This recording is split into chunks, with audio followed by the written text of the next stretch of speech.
Leave a happy customer. This month at Brown & Wood is employee pricing on all Buicks and GMC SUVs, including Canyon, with the purchase and lease options. Remember, Brown & Wood is the home for the lifetime powertrain warranty for all makes and models. We're located on Greenville Boulevard next to the Convention Center, or shop us online at brownandwoodauto.com. Great food, great atmosphere, and great service is Ottavola Market Cafe. Ottavola is simply a restaurant that focuses on that, being a great restaurant. There's something for everyone at Ottavola. The menu offers a variety of great choices like pastas, pizzas, sandwiches, soups, salads, and seasonal rotating selections. Lunch or dinner, Ottavola is always the right call. Call ahead and get Ottavola to go, or stop by the bar for a drink with friends. It's simple. Come and eat at Ottavola Market Cafe, Red Banks Road next to Food Lion, and OttavolaMarket.com. Ottavola, pirates supporting pirates.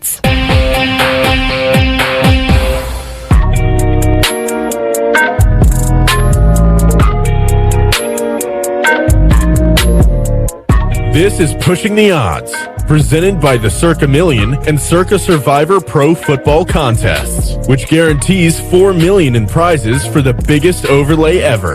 Go to circasports.com for overlay updates. Now back to Las Vegas with Matt Peralt. Pushing the Odds being brought to you by Rocket Mortgage by Quicken Loans. Rocket Mortgage with you every step of the way to provide a seamless mortgage experience. Okay, we're busy in the next hour.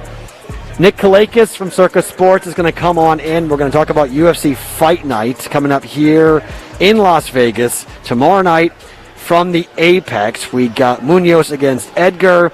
And this is Frankie Edgar at bantamweight, which everyone's really interested to see because he doesn't have to weight cut. He just weighs 135. So not bad when you're just naturally that weight. And we'll see what he looks like coming in. Pedro Munoz, 18-4. Frankie Edgar's 22-8-1. We'll see where the betting numbers come in with Nick and who he likes coming up here in the main event of that fight. Ovince St. Preux is on this card, which should get quite a bit of people's attention in the light heavyweight division. And there are 2 light heavyweight fights. And now with John Jones relinquishing the light heavyweight belt, we've not really talked about that, but now that they have relinquished the belt, you have to wonder, every fighter now must feel like, wait a minute, I have a chance to get in and see what happens. So, So I've just been given special permission to take my mask off. Ooh, that's interesting. I've been given special permission from the folks at the D here. And literally, there's, just to be clear, guys, there's no one within 15 feet of me. I'm in this corner here doing this radio show, and I'm well away. And we hadn't really discussed it, and I get it. Wearing masks is very important. But it's just difficult to do a 3-hour radio show wearing a mask. So when security came over and said, please put your mask on, and I have it literally dangling from my face. And during commercial breaks, I've been putting my mask on during commercial breaks. But when I'm talking on the air, a gentleman was waiting for me to go to commercial break and then saw me go to commercial, and he came over and said, please, will you put your mask on? Absolutely, I'll put a mask on if I'm asked to do so. It's just, I've just been told by our friends here at Circa that, hey, you've been given special permission because you're far away. We've distanced you far enough away from everybody, and talking on the radio for 3 hours, it's okay. So that's good news, and, again, they want me to put my mask on, no problem. All right, so we've got, as I said, we got Nick Kalakis coming on, and then we'll talk to a guy who has been somebody I've wanted on the radio for a while here on Pushing the Odds, and I'm really excited to get Mike Palm from Circa on to talk about where they are for the contest. We'll get an update on the number of entries for the contest and what they're going to look forward to doing. So I'm very excited, very interested to see what Mike has to say coming up in the next hour of the program. So busy third hour, 2 in-studio guests. We are at the D in downtown Las Vegas in front of Circa Sports, being brought to you by the Circa Million and the Circa Survivor, circasports.com for overlay information, and we're back for another hour in downtown Vegas for Pushing the Odds.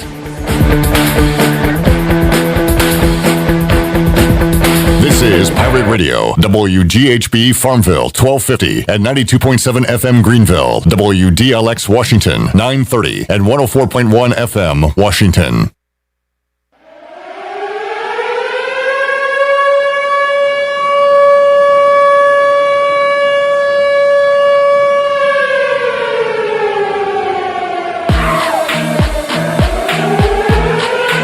The following is an exclusive presentation of Pirate Radio, the voice of the pirate nation.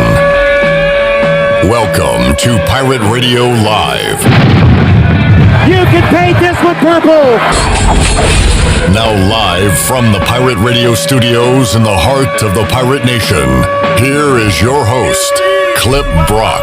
Hello everyone, welcome into Pirate Radio Live, coming to you inside the Pirate Radio studios on Pirate Radio 92.7 FM in Greenville, 104.1 in Washington, 1250, 930, online at pr927fm.com, and you can watch us on Facebook Live and YouTube Live, and had planned on talking about ECU's third football scrimmage today, but with some news coming down yesterday, that is not going to happen because all football activities have been paused. And Troy D, we are monitoring that story here at Pirate Radio. Yeah, second pause in a month, Clip. So we'll see how long this one goes. Hopefully this last one went, I believe, close to a week. Yeah. Hopefully I'm hearing this one, they hope doesn't have to go as long, but all that still remains to be seen. But I tell you what, let's not waste any time. Let's go to the Fixed NC Live line and talk to, for the second time this week, the Chancellor of East Carolina University. He is Dr. Ron Mitchelson. And Dr. Mitchelson, great to have you back on the show again this week. Sorry it's under these circumstances. Good afternoon, gentlemen. I'm glad to be with you under any circumstance. Well, we appreciate your willingness and transparency as always. Let's talk about the big news yesterday was the news this week was there was a cluster of positive cases for the COVID-19 in the Gateway Residence Hall, which for folks that don't know is one of the newer dorms up on College Hill. It's very nice. It's a lot of the athletes stay there. Unfortunately, within that cluster were a lot of football players. I believe 10 football players, 7 to 10 football players, if I'm not mistaken. The decision came after that to pause football activities. Let's start with the big picture, Dr. Mitchelson. Where are we with the university? You've seen two sister institutions, NC State and UNC, shut it down on campus. They've gone undergraduate, as you know, to distance learning. Where is East Carolina in that continuum right now? Well, number one, we monitor these numbers daily, and we get updates daily. So we're both of those schools had early opening surges that more or less overwhelmed their capacity to isolate and quarantine to take care of the students. That's our number one concern. We've certainly seen some growth in cases, so we know we're in a surge. We're watching it very, very carefully. I'm still very, very hopeful that we've got the right capacity and we've got the right decision making amongst our students to make sure that we can stay right here in person. Once again, we're talking to the Chancellor of East Carolina University as we open up PRL today on the Fixed NC Live line, Dr. Ron Mitchelson. And Dr. Mitchelson, the decision came yesterday to put a pause, as you guys worded it, with ECU football. First of all, why the pause for football? Why not just isolate, I guess, the student athletes that were affected by this and let them quarantine and keep the rest of the football program going? And number two, who actually makes the decision to pause? Is that a football coach decision? Is that an AD decision, or is that your decision? I think in this particular case, it was a mutual decision between John Gilbert and Mike Houston. So the AD and the head football coach would have consulted on that. We certainly, I support it completely because, you really do have to give it a little bit of a rest while you unpack what's going on, make sure you have all your contact tracing done, and just make sure that it's the right time to bring them back. So I think it's the right decision. I think we're all hopeful that they'll get back on the practice field in pretty short order. Ron, as you know, a lot of the attention is on the student athletes and the numbers there and who's testing positive, who isn't. What about the ancillary staff, the trainers, the student workers, the helper, the people that aren't players, but there's a big part of the team behind the team, so to speak. How are they doing during this? Have any of those folks tested positive? Because they're around the players a lot, and they could easily, not even intentionally, but be one of the carriers of this COVID-19 and pass it along. Has any coaches or administrators or staff or training people around the football team tested positive?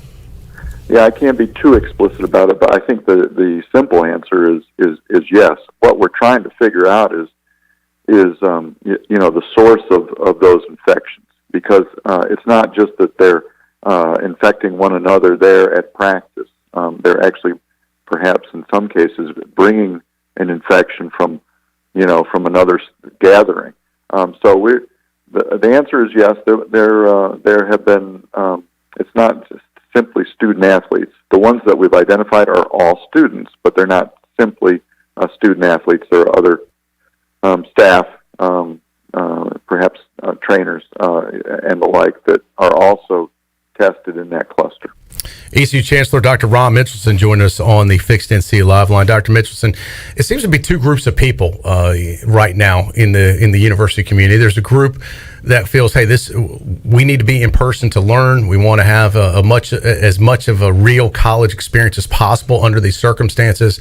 And then there seems to be another group, maybe a smaller group, but a very vocal group that says, hey, shut it down. We should go to existing online only. Where do you feel the percentages are with that? Are the majority of folks supportive still to say, hey, look, ECU is trying to do the right thing and wants to have this experience on campus? Or are the folks that are the online only folks, are they in the majority? Where do you see this thing as far as, really the Pirate Nation? Yeah, I had a phone conversation with Tucker Robbins just, I guess it was early afternoon today. And Tucker is the SGA president here. And I was asking him the same thing. What I'm getting is about equal in frequency and in how hardened the feelings are. So I've got a feeling we're pretty split on this one, and that's why it's so important to listen to all of it. I'm listening to both sides of this debate and making sure that I take it all into account, and most importantly, we're just watching the numbers. And I got to imagine it is tough in a position like yours, because no matter what you do, Dr. Mitchelson, people are going to criticize. If you continue to move forward and you try and have a normal, online, not just online, but actually classroom experience, there'll be people that are critical of that. If you go to online, there'll be people critical of that. So it's almost, in many ways, a no-win situation for you right now, isn't it? Right now, it's difficult. And my goal as a leader is just to be respectful and to be a good listener. Right now, I remain optimistic. The next few days, I think, are very, very important as the numbers unfold. And we're in good contact with the local health officials, Dr. John Silvernail on all of this. I'm in contact with President Peter Hans. We had a phone conversation just today. So I think we're doing all the right things. And if we can stay the course, we will. Pirates have a lot of fight in them. Absolutely. And I know when we talked when we talked Monday afternoon this week, as we started the week and ended the week with you here, Dr. Mitchelson, and we talked Monday, you talked about the protocols and what happens if a student tests positive on campus and the procedures and how you guys care for that student and what happens to them. What did you say it was around, as long as you can keep that number within check and that it doesn't, the number of positives don't exceed the ability of the university to manage that, then things can stay tapped down, as you said. What is that? Right. What is that number? Is it in the 300s? Is that right? Or I couldn't remember exactly what you said. We have capacity for several hundred isolation and quarantine spots, and we're in very, very good shape right now going into this weekend. And this is why our numbers are so important. And if you look at the stories that come out of Chapel Hill and NC State, I was just looking at the report in the Chronicle of Higher Education from Randy Woodson, and they had, all of a sudden, they had 500 positive cases, and, they were overwhelmed. So I feel like right now we've tamped it down, we've dampened the spread.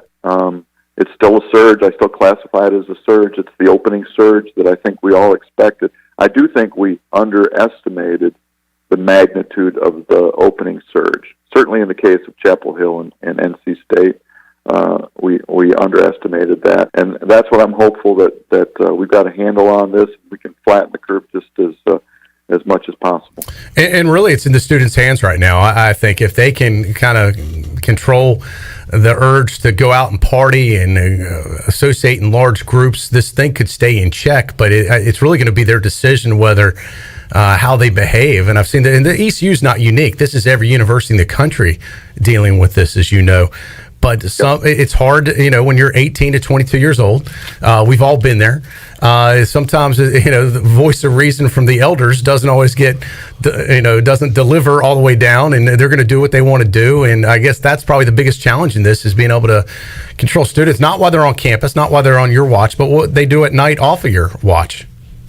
Yeah, and I want to always remind people, I'd be the last one to blame the young people. I mean, the real enemy here that we're battling is still a virus, and we're asking the students in a lot of different ways by every communication platform we have access to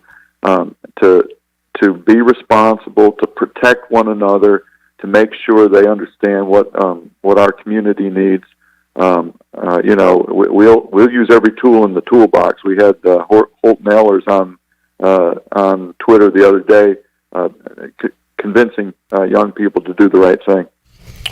Ron, when we talked to you Monday, you mentioned that the AAC leaders were meeting, and you were doing that weekly, and then talking about moving forward with football. And even though, I want people to know ECU is not alone in this. Tulsa, who is a conference mate of ECU, was paused 9 days after 8 COVID positive tests, and now they have returned to practice. The players who tested positive are in isolation. The players who have tested negative twice since then have been able to return to practice. So, Troy, they had a 9-day layoff. And again, ECU is paused at the moment, but Dr. Ron, the plan is to move forward with football in the American. How did the meeting go this week, and when is there another meeting planned with AAC leaders?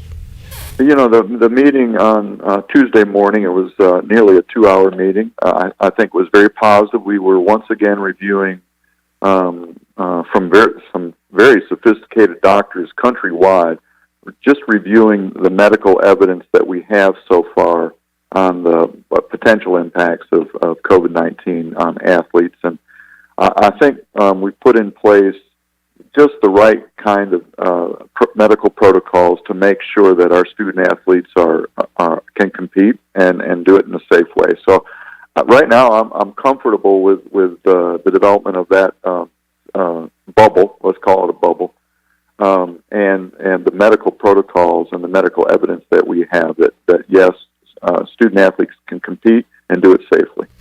Once again, Dr. Ron Mitchelson joining us on our Fixed NC Live line as we talk about the situation currently at East Carolina University. And Ron, as you know, a majority of our audience are huge ECU fans and very football-focused. Football program on pause, as it's been well documented for the second time now in a month.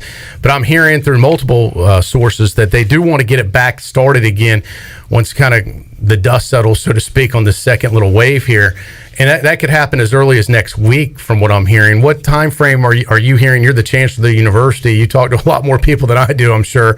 When do you see football hopefully being able to get restarted here at ECU?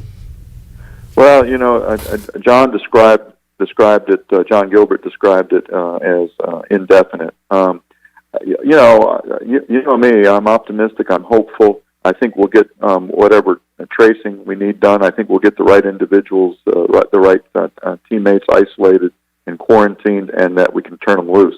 And if we can do that mid part of next week, I'd be happy. I'd be happy as a clam. Chuck had an online question for you. He was wondering what percentage of classes are online at this time, even though there is still in-class learning. Is there a certain percentage of these classes that have moved already to online? Well, we started our semester on August 10th with classes, and 54% are face-to-face, primarily face-to-face, and then 44% are primarily online. And so we've kept that mix. It's been holding steady. There's been a little bit of movement.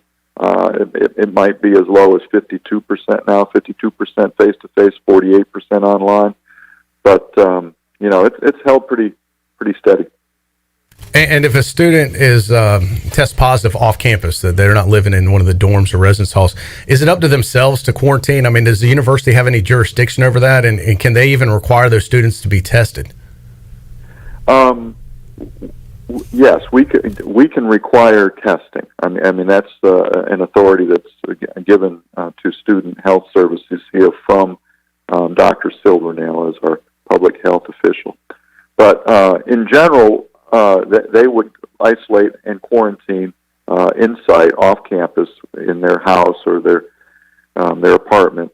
And what we provide is guidance. I mean, we have a ton of guidance for them on how to do that and what's smart to do. One thing that we don't want them to necessarily to do is to go home. We do have students whose parents probably want them to come home if they've tested positive. So we have some of that movement, but that's not something that the Division of Health and Human Services certainly wants to see, because it just contributes to the spread.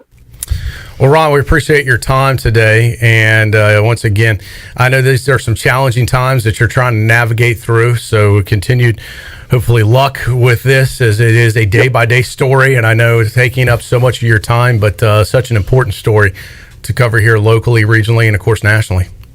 Yeah, no, we're going to do our best. I can tell you that. I need to see some football. Thank you, Dr. Mitchelson. Appreciate you joining us as always. All right. Go Pirates. All right, there he is, Chancellor of East Carolina University, Dr. Ron Mitchelson, as we lead off the program today, Clip. And it really is kind of a day-by-day deal. And the good thing is, if you're a sports fan and if you're an ECU football fan, the Chancellor is in your corner. He wants, not all chancellors are like that. Let me just go ahead and say that. There's a lot of folks in academia across this country and chancellors across this country that are not pro-athletics, that are not pro-football. East Carolina University right now has a chancellor that would love to see the football season be played. We'll have to see what form that takes. Right now, we're down to a 10-game season. If everything is played currently, it's up in the air as far as what involvement fans will have, if any. That is still a big question mark out there. But if they can get this season in and at least get played, I think that would be a victory of some sorts, Clip. Yeah, and to reiterate, ECU not alone here. This has happened at other places, and most recently Tulsa. Again, they had 8 players tested positive. They paused for 9 days, and then they're back on the practice field. So, again, there will be more testing done, and hopefully everything gets cleared away and they can get back on the field. As a matter of fact, the most recent one just came up just a couple of minutes ago. Florida Atlantic, FAU, has paused their practices after a small number of team members tested positive. They're going to pause for, I think they said, they will not practice again until their next round of testing, which is scheduled for Monday. Yeah, and this is like the new domino, it sounds like, Troy, where there's going to be a lot of pauses, but you're going to have to just deal with it and take the time and then get back on the field. I mean, you've seen it happen with Major League Baseball. They're in season now, and every week it's a new team that takes a game or two off, takes some time off. And unfortunately, there will be no Orioles baseball this weekend because of that. The Marlins. Example. Yeah. So, and sometimes it's due to no fault of your own. It could be the other team. And I think what we're seeing with this football situation here, especially East Carolina, could some of it be players that have gone out and contracted this somehow? Of course. But could it also be there's a lot of people that have touched this football program that aren't players? And it's impossible to create a bubble at a university atmosphere like this, where you have so many people coming in and out, and you have athletic trainers, you have coaches, you have staff, you have trainers. I mean, it's just a huge list. You have equipment staff of people that are around the guys that, any one of those folks could potentially catch it and be contagious. So even if all the football players do the right thing and nobody does anything wrong, there's still a chance for an outbreak like this, just because of the way this virus works. Yeah, and that's what makes it so frustrating. Well, here is, I guess you could look at it as slightly positive news. Let me find the tweet here, because I just scrolled down from it. The NCAA's Board of Directors approved the blanket waiver, saying that fall sport athletes can keep their year of eligibility, no matter if they play this fall or spring or don't play at all. So that is. So the good news is Holton Ahlers is getting his redshirt year back. You could look at it that way. Yeah. I mean, you could look at it from a positive standpoint. I mean, in many ways, now it will create kind of a backlog with players because you'll have a number of these players coming back. You'll still have the next crop of players coming up. So the rosters are going to get larger, which means more expense for these teams. Join the Pirate Club because we're going to need some more scholarship money. But honestly, it's probably the right thing to do. Sure. If you are a player right now and your season, a lot of these seasons are over for a number of these schools. They've already thrown in the towel. They shouldn't have their season ripped from them as far as their eligibility. Yeah, they should at least get a second chance to come back and due to no fault of their own. So I think that's the right move by the NCAA. It does create a cascade of unintended consequences, but in my opinion, it is the right move to do. All right, let's get a timeout and we'll come back, check in with Steve and Igoe, talk more about what's going on with this ECU pause situation right now with football. More to go on Pirate Radio Live. Back with you in hour number 1 after this.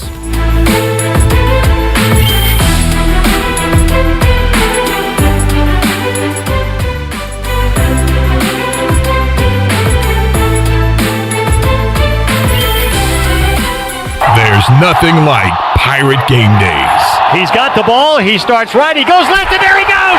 10, 5, touchdown Pirates. Holton Ahlers takes it in from 21 yards out. The sight of a tailgate. The roar of the crowd. Support the Pirate Club and buy your season tickets today by visiting ECUPirates.com.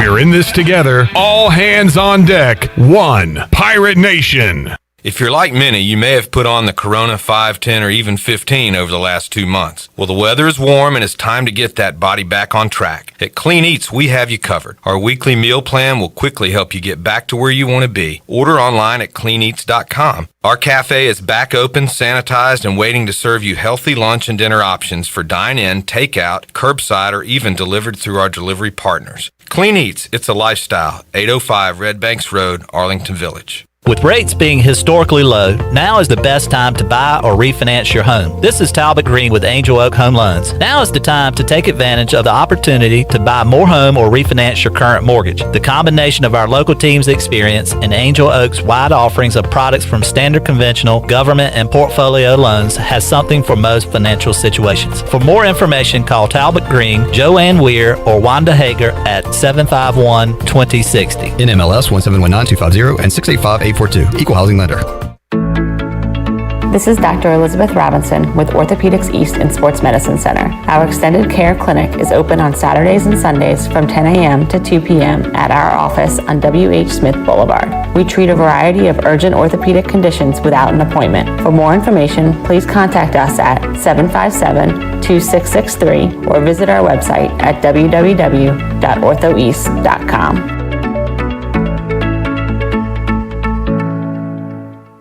Know what I like most about my new phone from US Cellular?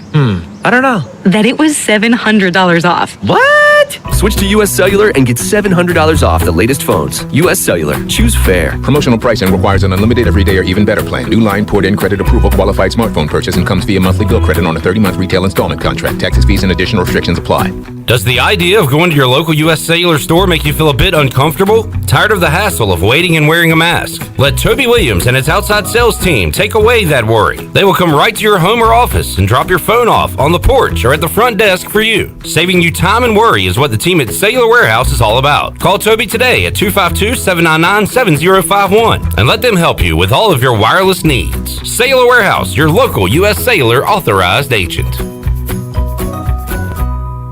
Hey, welcome to Jack Brown's. Hey, can I get a cheeseburger and add lettuce and tomato? No, we don't have it. You can get some macaroni and barbecue chips on it, though. Greg Brady style. Or cream cheese and jalapeno jelly. Cobra Kai. Or bacon, a fried egg, and some cheese. Chiplet. Or just cheese, like a cheeseburger. Cool. I'll take a Greg Brady with those new cheese fries you guys got. Sounds good. Oh, I forgot. Can I get a side of ranch? No! Jack Brown's, 805 Dickinson Avenue, Greenville. It's summertime, and it's no better time to drive away with the quality pre-owned car, truck from Greenville Auto World. Greenville Auto World is your authorized rough country dealer. We specializing in lift and leveling kits along with custom wheel packages. Whether you're looking for ground clearance or enhancing the appearance of your vehicle, trust in our team to improve your vehicle's off-road experience. Give us a call for more information, 252-364-8730. Greenville Auto World, 3840 South Charles Boulevard, across from Hardee's at Bell's Fork. This is assistant football coach Drew Dudzik, and you're listening to Pirate Radio, the voice of the Pirate Nation.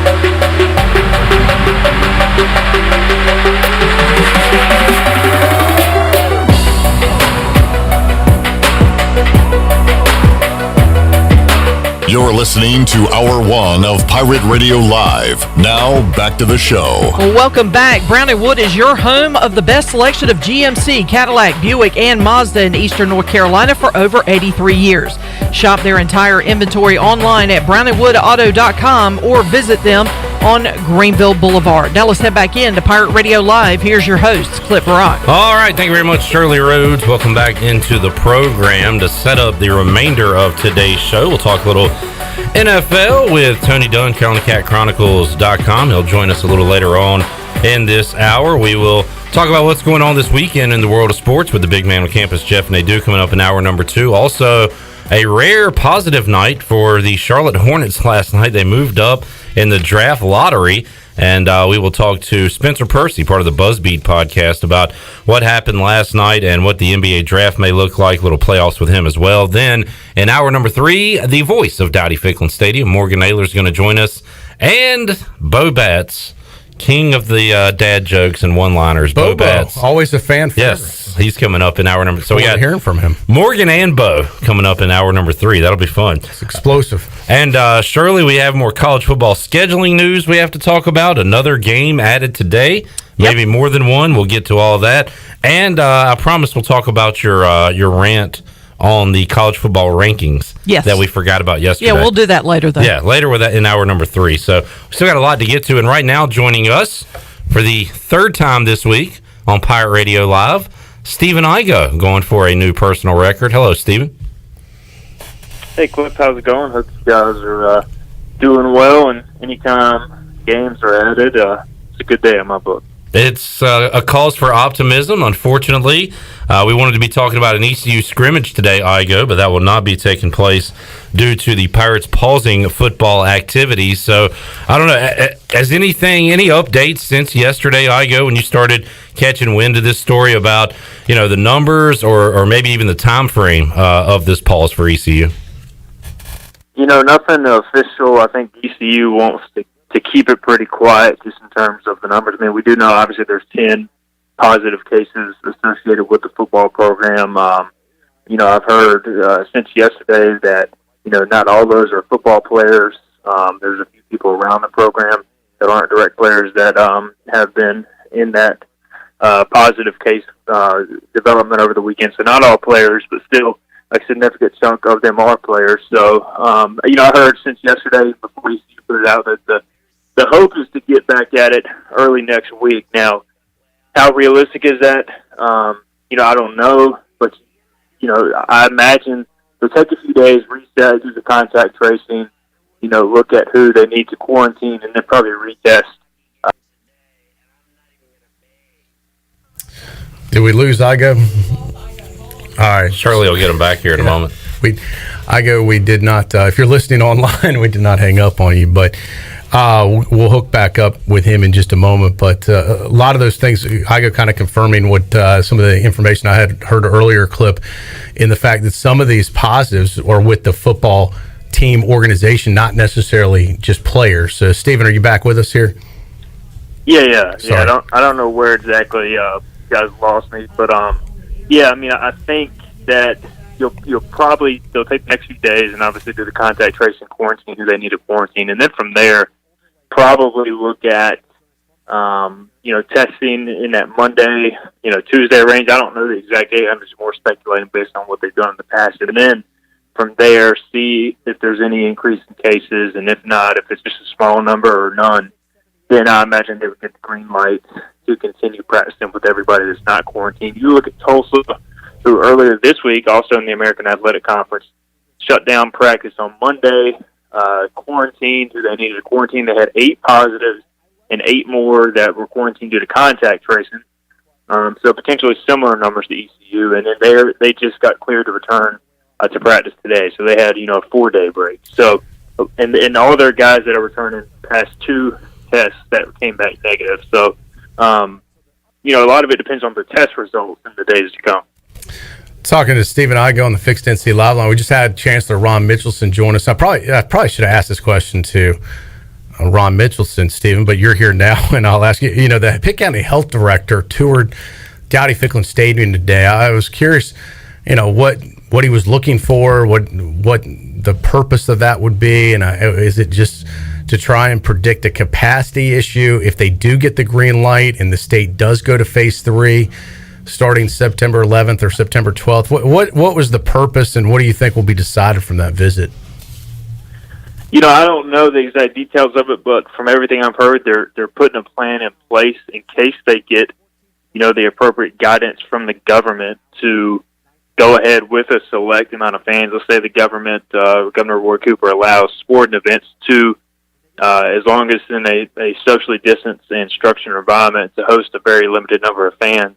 Or if the governor, which is probably unlikely, but if he uplifts the stage 2 to phase 3 on September 11th, then from there you could have fans in the stadium. So I think it's more just, hey, let's evaluate things in case we can have fans, in case the government allows us to, carve out the potential for fans in the sporting event, even in phase 2, and what would be, realistic with our stadium setup. And I think that was the, main part of today is, hey, how can we socially distance, let's say, for instance, 10,000 people? How can we socially distance 5,000 people, et cetera, based on the amount of people they would be able to get into a stadium? I think it's just to look at the scenarios and see how to best go about it and how to best follow those guidelines. Yeah, and my hunch would be whatever they do for one university, they're going to do for all the universities in the system. So there's probably not going to be I would be shocked if there was a separate set of circumstances for East Carolina than there is North Carolina State or North Carolina or even App for that. But I don't know whether App's going to be playing or not. But I really heard today from someone inside the UNC program that said that evidently they're going to be refunding season ticket holders tickets and then going to be selling single game tickets when appropriate. So when they have a game to sell, they'll sell single game tickets. And I wonder too at ECU if almost it would be easier to go game by game and then have it be if you do allow fans, have it be a general mission type where you don't have to worry about assigned seating, where you can have just like a restaurant where they have, I went down to Chico's the other day for lunch, and one booth is available, the next booth is kind of marked off, and then the other booth is available. You could almost do that with seats in the stadium where you could mark off rows that are unavailable, but you could make it a general mission type seating depending on how many fans are allowed in, if they're even allowed in. And it sounds like that's where they're kind of headed at UNC. We'll be curious to see what happens here at ECU, and hopefully that's something we can even discuss, because as I said, right now, if the state doesn't go to phase 3, as you know, which to me seems unlikely, there's not going to be more than 25 people allowed anyway. Yeah, and I think we'll all be happy just to see some sort of football this fall, regardless of fans. You just see it from state to state. It's varying so much. Even in the NFL, the Denver Broncos announced yesterday that their season opener will be played with no fans, but they hope to eventually progress to fans, or other NFL teams that are doing the same. West Virginia just announced earlier this week that they're not going to have any fans at their season opener. So it just, even some of the Power 5 schools, the most they're getting away with, and unless rare circumstances, is around that 20 to 25% mark. Williams-Brice Stadium, I think at South Carolina, they're hoping for 20%. Or 20,000, well short of their usual capacity. So, I think realistically, even if ECU gets the green light to have fans, you're probably not looking at any more than 10,000 in the stadium, based on the percentages, or 10 to 12,000. I think would be in that range. And John Gilbert said all along his goal was to get the season ticket holder, student body, at least some of them that pay their student fees, and the families of the players in. If he could do it, but I just don't see how you can do that from game or for every game. So from game to game, you're going to really have to make some tough decisions if you can get fans in the stadium eventually. Getting back to the football side of things, Stephen, this is the second pause in a month for ECU football, a program that has been on pause since spring ball. They didn't get a chance to get spring ball in. There was no spring game. Now this is the second time this has happened since fall ball has started back. And they lose a scrimmage this weekend. They lose practice time. They lose time in the gym, weightlifting and conditioning. How big of a setback football-wise is it now to have this happen twice during preseason camp, if you will, when you've got a program you're trying to get back up to speed, especially with these coaches that they need every day they can get. Now here we are sitting in another indefinite pause. I think it's definitely a setback. I mean, anytime you have a practice schedule or scrimmage schedule and you don't get to do it, it has to be considered a setback. Now, I think the big key for me is how long does this last? If this lasts from, let's say, Thursday through the weekend and you have 4 or 5 days off, then, you can recover from that fairly quickly, fairly easily, especially for the guys who have been practicing, from day one in preseason camp, July 31st, until now. So those guys will be able to stay in game shape. I'll worry more about if this thing goes over the 1 week mark, if it goes to 2 weeks and lingers into September because they can't get a control on the virus. I think then you have a major concern.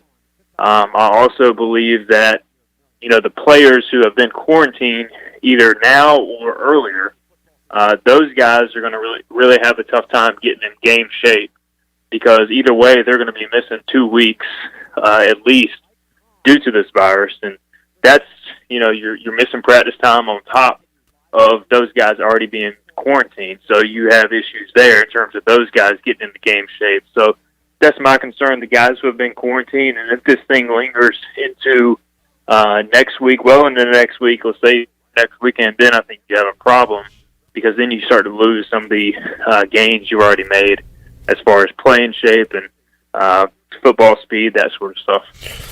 Igoe, we mentioned going into break last segment, the news that the NCAA has come out and said that eligibility will not be affected for football players, regardless of if they play this season or play in the spring or not play at all. And you almost get an added year here. What is that? Have you thought about the impact that has on ECU, where you have some guys coming in and they're told that they'll be starters 2 or 3 years from now, and that gets pushed back a year. So it's going to have interesting impacts across college football. When you first heard of that, what did you think about when it comes to the East Carolina roster? Well, I think if it ends up going through, and unless I've missed it here in the past few hours, they still have to.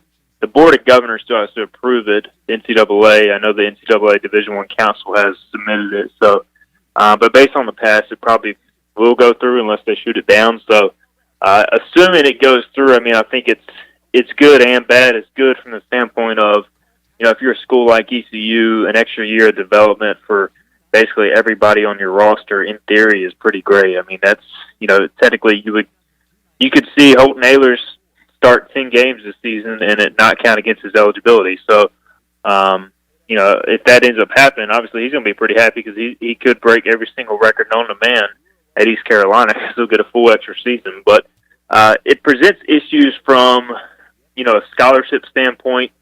I saw Nicole Auerbach, I think, of the Athletic report that it would be similar to baseball in that every senior that came back next year would not count against the scholarship limit, but the school would still be responsible for funding that extra scholarship money. And I looked at ECU's roster. They have around 15 seniors, so they would go from 85 to 100 scholarships next year. 15 scholarships may not sound like a lot, but that's a lot of extra money. And then you have the trickle-down effect from that because every year afterwards, those players are going to get an extra year as well, and I don't know what happens from then on. And then if you have 100 scholarship players, you're going to have guys not playing as much as they want to play, et cetera, et cetera. So there's just so many far-reaching effects from that, and sometimes I think the NCAA, while they might have good intentions with this, I don't think they really think it through. And they're just like, hey, let's just pass this so we look good, and then let the schools have to figure out a way to deal with the ramifications of it. So I think it's good and bad, but certainly another situation that opens up a lot more questions than it really answers. Good stuff, Igoe. Yeah, I agree. I mean, I think the law of unintended consequences is kind of in play, but we'll see how it goes. And I guess officially, as you said, it's got to get passed, but I think it will. So just another caveat to this crazy year, and we'll see. There'll be good and bad come from it, I'm sure.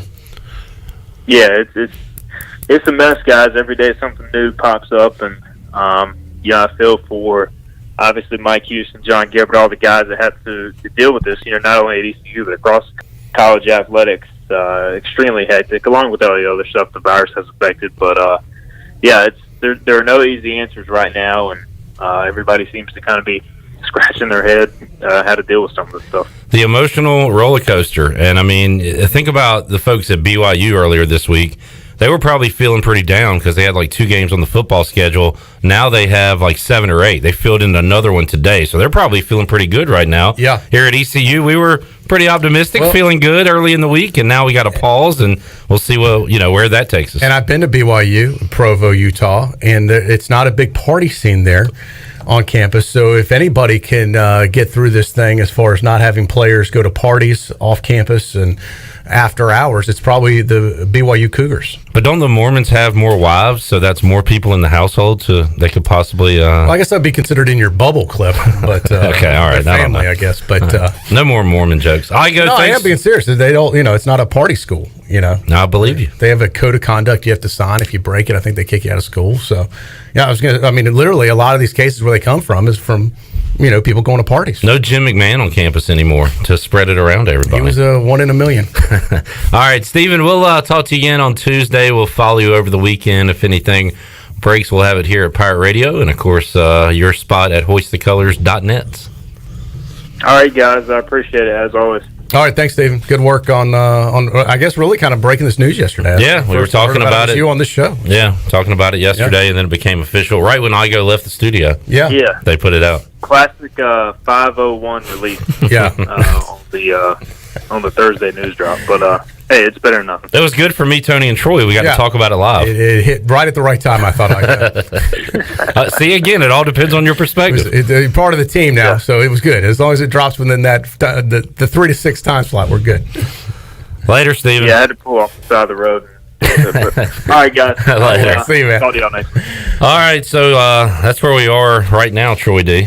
Paused. We were paused, but I want to reboot this thing for the second time very quickly, or as quickly as possible, and I can see that coming next week. I think if you read the release, and you don't know what's going on, and you read indefinite pause, I mean, it sounds dire. Yeah. But I think the reality is, hey, look, let's put a halt to everything. Let's catch our breath. Let's make sure everybody's okay. Do more testing, just like they did at Tulsa. You get a couple negative tests, you're back on the practice isolate who you need to isolate, and then see if you can continue on. As I said, and I was kind of joking about it, but it was being serious too, where it depends who these players are and what role these folks have with the team. If it's a lot of third string guys, well, you isolate them. They go in isolation, and you get back with the program next week.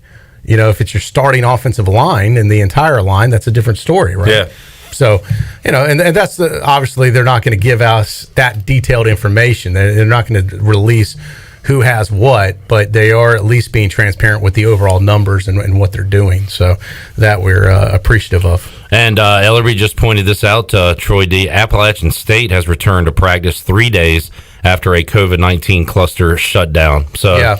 And they said they will be practicing in small groups or pods, but back at practice. So, again, ECU not alone here. We're seeing other examples of how other schools have handled this. And it's kind of the same story. It's just how many football players, who's involved, how long are these shutdowns for? But this is becoming not a unique story. This is becoming the kind of, there's another one. Yeah, this is the new domino we're following. This is the new normal in college football. Yeah. So it's part of the storyline, and hopefully it's only this season. I mean, the nightmare scenario is this is going to next year and next season, but hopefully by then they have something resolved, and we're not doing this song and dance going into next year too.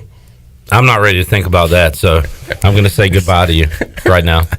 Clip, I will. There's a lot of hypotheticals out there, and you right. don't want Sorry, I didn't want to go down. No, you're right. I mean, you don't. Hole. The brain does go down those dark highways, Troy D, and think about those things. So I get it, man. But right now, I think we're going to be back on the practice field soon. Yeah, I think mid part of next week for sure. Yeah, would be my guess, unless something drastic happens and anything's possible. But we'll reconvene with you on Monday. Yeah, hour 3. I'm working on hopefully having the athletic director with us too on that day. So look through the week. Who knows? That's a long ways away now. It used to not be that big a deal. Oh, it's just the weekend.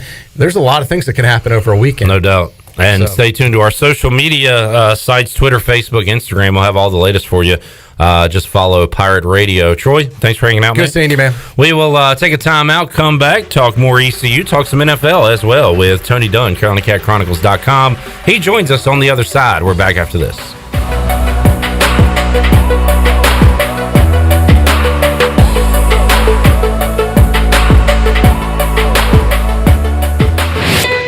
Let's turn a trip to the branch into a tap on your phone. Let's hit pause on a lost debit card without hitting pause on life.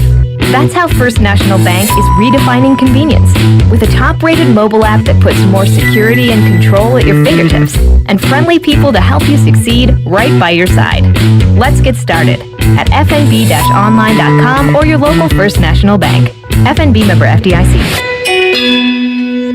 Hey Pirate Nation, this is Jonathan Ellerby, one of the proud owners and operators of Pirate Radio. As we launch into our 18th year in business, we have a lot of exciting new news to share with you. Our afternoon drive time show, Pirate Radio Live, has a new look and is now streaming every day from our brand new digital studio from 3 p.m. to 6 p.m. on YouTube and Facebook Live, on our website, pr927fm.com, and in your car on 92.7 FM in Greenville and 104.1 in Washington. The new and improved PRL is hosted by Clip Rock and Shirley Rhodes and will feature the latest breaking news, top-notch guests, and all your favorite Pirate Radio personalities like The Voice, Jeff Charles, Brian Bailey, Stephen Igoe, Billy Weaver, Brian North, Tony Collins, Bryce Williams, Ronnie Woodward, Morgan Ahlers, Mike Mullis, plus Troy D and myself. Give us a follow on social media at PR927FM for programming updates, guest alerts, and breaking news. Thank you for your loyalty and support, and I hope you enjoy the new and improved Pirate Radio, the voice of the Pirate Nation.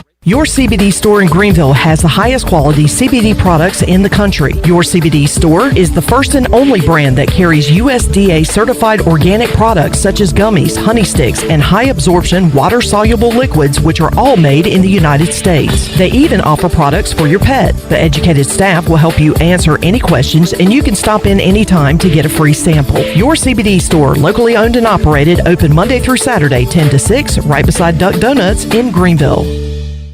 Register for Army ROTC to be a leader and an officer in the U.S. Army, Army Reserve, or Army National Guard.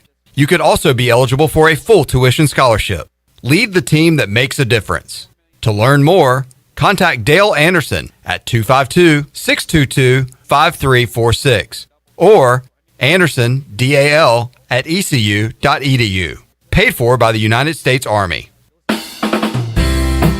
It's summertime and it's no better time to drive away with a quality pre-owned car or truck from Greenville Auto World. Let Greenville Auto World show you how easy it is to buy a quality used car in Greenville. We believe fair prices, superior service, and treating customers right leads to satisfied repeat buyers. Are you planning that summer trip by car? We'll get you set for that trip with an oil change and 27-point inspection. Greenville Auto World, 3840 South Charles Boulevard, across from Hardee's at Bell's Fork. Looking for your next career opportunity or even just some extra cash to help pay for school? Your locally owned Dixon Foods McDonald's is hiring across eastern North Carolina. They offer flexible hours, competitive pay, and even financial support to pursue your education through McDonald's Archways to Opportunity program. With plans to provide more than 100 new jobs currently, we hope you'll visit DixonFoods.com to learn more. Dixon Foods, proud to be your locally owned and locally operated franchisee for McDonald's. White Claw Hard Seltzer. Discover a new wave of refreshment. Crafted using seltzer water, 5% alcohol, and a hint of fruit. Available in 5 fruit flavors, 2 grams of carbs, gluten-free, and 100 calories. Find it at whiteclaw.com. White Claw Hard Seltzer. Nothing tastes quite like it. Please drink responsibly. Hard seltzer with natural flavors. White Claw Seltzer Works, 2019 Chicago. Visit whiteclaw.com for full nutritional information. This is Big John Williams, strength and conditioning coach for East Carolina football, and you're listening to Pirate Radio, the voice of the Pirate Nation.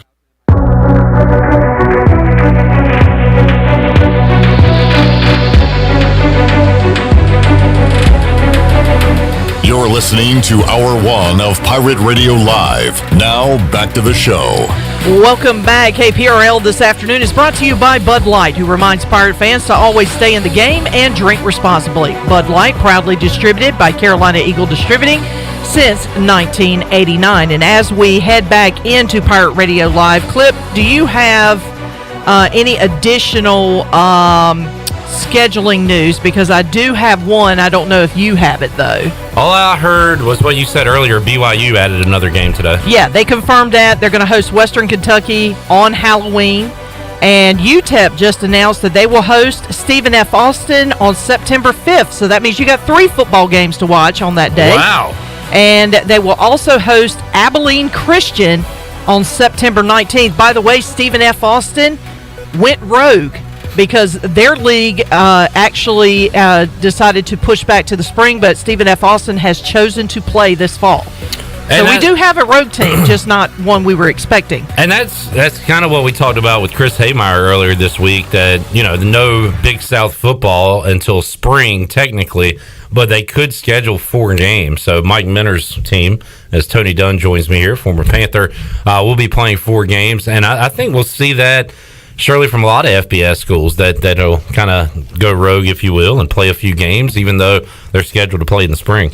Well, I think from a financial standpoint, if somebody's willing to write a check, they're going to be willing to travel. Sure. So and especially in a time like this where you're going to lose money by not playing. If somebody's going to pay you a couple $100,000 to go and play, they'll, bring me my money. That's what I was going to say. Bring me my money. Tony Dunn. Hold on 1 second. Let me see if I can find that. Oh, yeah, it's this one. No, I've got it. There we go. Bring me my money. Thank you. There you go. What a moment. The best clip ever from a terrible moment for ECU. It's like if somebody made fun of you and it was funny enough to where you even laughed at it. And that happens to me all the time. Have you been around here long? I've been here long enough. They poke fun at me everything You should I see do. what they call me off the air. Yeah, we did have some words for you. Tony, you came in with the glasses and the hair and the shirt. You got a little chest hair poking out. I am having major hair envy right now. And I just don't. Do you have any product on you? No, but I tell you what you got to do. You got to get the leave-in conditioner is the first thing. The what? Leave-in conditioner. That's not the same thing as like the dry conditioner, is it? Or is that It's dry not like shampoo? that's dry shampoo. That's dry I think. shampoo. Sorry. Nah, this is just like it's like conditioner that you don't wash out. For us, they got like coarse hair. Right, need that, and then you get the pomade. Pomade, I think is what it's called. Pomegranate? All right, well. Not palm olive. Well, I will say that when you first walked in, I was expecting you to be like your shoes to have like a little bit of sand on it. Maybe I was looking for like a drink with an umbrella because you look like you walked straight off the beach This of is Miami. what I wore in Key West while I was there. It's the first time I've worn it since I've been back. You were on Bannon's boat the other day. Yeah, exactly. And escaped the authorities. All right, Tony. The man can't get me. You are a professor at Pitt Community College, so you're what, online only? That's right. We are teleworking at home. So it's amazing. You're kind of going through this from the sports perspective. You want your football with the Panthers, but your real job, you're obviously going through this as a professor as well. And we see what happens with ECU. They are paused. But again, I like to look at what other schools are doing with this because ECU is not alone. And right before we went to break, Ellerby pointed out that Appalachian State returned to practice 3 days after a COVID-19 cluster. So it is happening elsewhere. It's happening here in Greenville, but hopefully the Pirates can get back on the practice field soon. Yeah, the latest news I've heard about this stuff has really been related to UNC Chapel Hill with going to online instruction. NC State following suit this week as well, doing the same thing. Tough times for these programs, particularly when you said, bring me my money. It's hard to bring somebody their money when nobody's going. That is true. Although they had already paid tuition and everything for in-person classes at Chapel Hill before they said go home. So they got their money. I also heard that some of the colleges are giving like an insurance policy, like you can buy this insurance policy. So if you get sick, then you can get your money back for the semester. But if you don't have that insurance policy, you don't get your money back. It's all a giant scam. Well, they're banks. That's the banks. That's what they are. Is they're taking people's money and leveraging it to make more money. And this is what we're here to talk about. This is our new money podcast that we're doing. Bad money. Sad money for me. Well, you said that I was a professor, but if you got it wrong before I came in here, I'm in the protection business these days. You're also, we learned last week, an architect. Yes. You wear many hats, even though you're not wearing a hat today, Tony.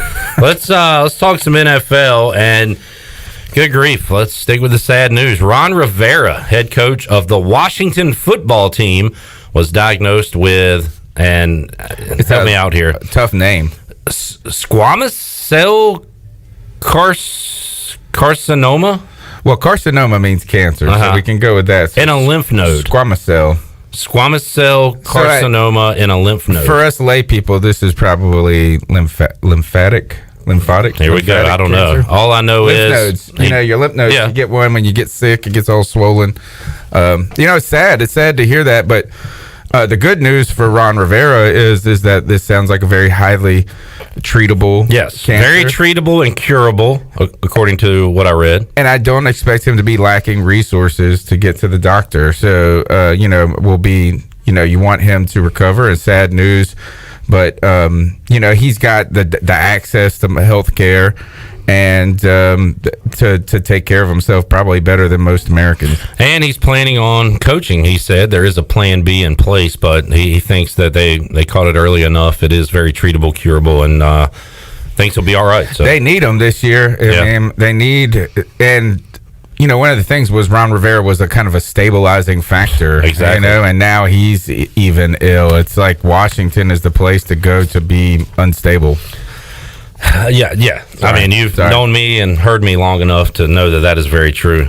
Tony, before we get to Cam Watch 2020, how about some Panthers news out of camp this week? Anything going on we should know about? Well, people are raving about Teddy Bridgewater right now and how good he's looked at during camp. Christian McCaffrey continues to do Christian McCaffrey things. I heard an interesting note and you don't know what's true when these coaches are talking, but I saw this week that P.J. Walker was ahead of Will Grier for the second string quarterback spot, but Will Grier has done something to catch up with him and make it a battle for the backup quarterback. I never really haven't really been thinking about that. I know you're a big PJ Walker fan, but It's kind of Teddy or bust in my brain. But now that I think about it, the backup quarterback, a very important position, and maybe that's something to watch this camp. Yeah, I think the wildest part of that story is Will Grier making progress. And, so, hey, that's good news for him. He's not laying over and dying, because we've all written him off as like he wasn't going to be on the team anymore. Well, a story, too, is P.J. Walker coming from the AAF and immediately being your backup quarterback. I think was it AAF or was he XFL? Oh, I'm sorry. Maybe he was, or was he both? Ooh. He was the best. He was the second best player in that league, aside from Cameron Artis-Payne. But other than now, I can't remember if he I think he might have been XFL because he had like 2 games to start the season where he crushed it. Let me see who he's. He's an XFL. XFL passing touchdowns leader in 2020. Yeah. So there you go. And he looked. People that were trying to get into that sport clip. We were reserved on it because we put so much into the AAF. Yes. But people were saying that like the types of games he was having were kind of Mahomes-esque in that just these wow plays, these throws that just look freakish. So, the guy's got talent. He played under Matt Rule in Temple. So, you hope that they're not just signing people that they don't believe could have any chance to play well. And I think that's the most high-profile name coming out of the XFL, really. We missed out on Cam versus the Panthers last night, Tony. That kind of stinks. It does. And as much as I hate preseason football, mostly because of all the injuries that pop up with it, I think that's my major gripe with it. I am missing seeing guys develop. And it's hard to ask you because I know One thing you want to know is who's going to step up on defense for Carolina this year. It's a pretty depleted side of the ball, and you don't get to see those preseason games to make with guys making plays. You have to rely on answers from the coaches and the small clips you get from training camp, and that's it. And the training camp is such a farce when it comes to like real competition. You know, I mean, is that they are out there. Yes, they're practicing. Yes, they're running these drills. 7-on-7, 11-on-11, or whatever they are. They'll break into these smaller groups, but they're not playing at the speed that is anywhere close to a real game. And a preseason is a little bit closer, or a lot closer to that, but you also get to see them in unfamiliar situations, and that's what you're really looking at. We know these guys can play and do what the coaches ask. It's can they do those things in a game situation? Are they progressing? Are they playing faster from week to week? Are they making big mistakes? Or and these are the things we don't get to see, and it's very hard for us to kind of latch onto some darlings. And on top of that, I think that's why the training camp coverage for across the NFL has been minimal.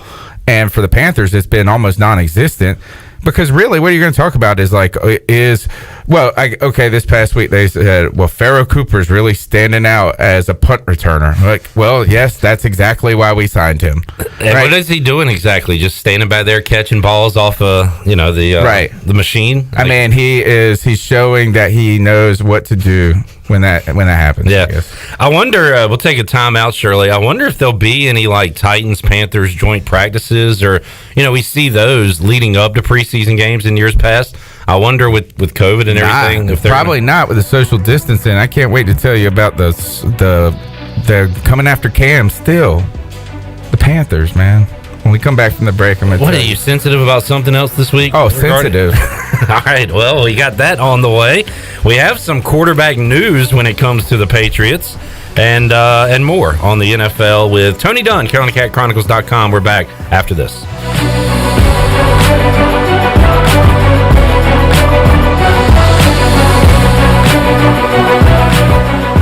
In studio with Mike Mullis from Fixed NC. And Mike, you guys have a disinfecting service for homes and businesses. Yes, we have a two-step process that includes disinfecting and also provides 30 days of protection to all surfaces treated. We're doing this for 10 cents a square foot in businesses and $10 a room in your home. Mike, how can folks get in touch with you? Call me directly at my cell, 252-999-0001. Again, 3 9s, 3 zeros, and a 1. Or fixednc.com. You know, texting while driving is dangerous. That's not new information. Yet most people admit to doing it anyway. Drivers are 23 times more likely to be involved in a car accident while texting. Know the facts and wait to text. The danger is real and it applies to you. Auto Owners Insurance, the no problem people. Information provided by Virginia Tech Transportation Institute. This is Jeff Gibson with Town Insurance in Greenville. Call me today at 756-8300. Go Pirates! In studio with Gloria from Kinetic Physical Therapy. What kind of wellness services do you guys offer? We have massage therapy with your choice of either a relaxation massage, a therapeutic stretching session, or a prenatal massage. We have foot reflexology. We partner with Pirate Cryo for cryotherapy, also known as cold therapy, and we have health and wellness coaching. And if you're interested in holistic body therapy and saving money, we encourage you to check out our wellness membership plan, where you can have all of our wellness services at a constant discounted price. You can learn more today at kptonline.com. UBE and Pireware.com are proud to be the largest supplier of officially licensed ECU products in the world. Be sure to visit UBE's Instagram page at PirateWareUBE to qualify for another one of UBE's big giveaways. Going on now, you can win an ECU dock box valued at $250. One lucky Pirate fan will win this Friday, August the 21st. Once again, follow them on Instagram at PirateWareUBE for your chance to win big. Go Pirates! The Frells family lives on a lush piece of land called Greener Pasture, and they work on it behind the wheel of a John Deere 1 Series tractor. With its durable construction and features that hook up to dozens of attachments with ease, no job is too tough. The Frells family runs with us, because this is more than just land, it's home. Nothing runs like a Deere. Search John Deere 1 Series for more. Get quality at every turn with Quality Equipment, your local John Deere dealer, with 27 locations in North Carolina and southeastern Virginia. Find out more at QualityEquip.com. Got big dreams for your small business? You're not alone. The Gavigan Agency Insurance Services is a growing business too. That's why they work with Nationwide, the #1 small total business insurer in the U.S. Nationwide can help protect and grow your business so you can focus on making your small business dreams come true. Give the Gavigan Agency Insurance Services a call today at 252-756-1400. Nationwide is on your side. Nationwide Mutual Insurance Company and Affiliates, Columbus, Ohio. Subject to underwriting guidelines, review, and approval. There have been many changes in the automotive world. At Phelps Chevrolet, the Phelps boys are here to take care of you. Mike, Daryl, and 4 of Mr. Phelps' grandsons, Wade, West, Allen, and Clay. You see, things at Phelps remain the same. The Phelps team has served Eastern North Carolina for over 50 years. We make your visit easy and fun. We are your neighbors, and that's what neighbors do. Phelps Chevrolet in Greenville. Like Mr. Phelps' great-granddaughter says, come in and get you one.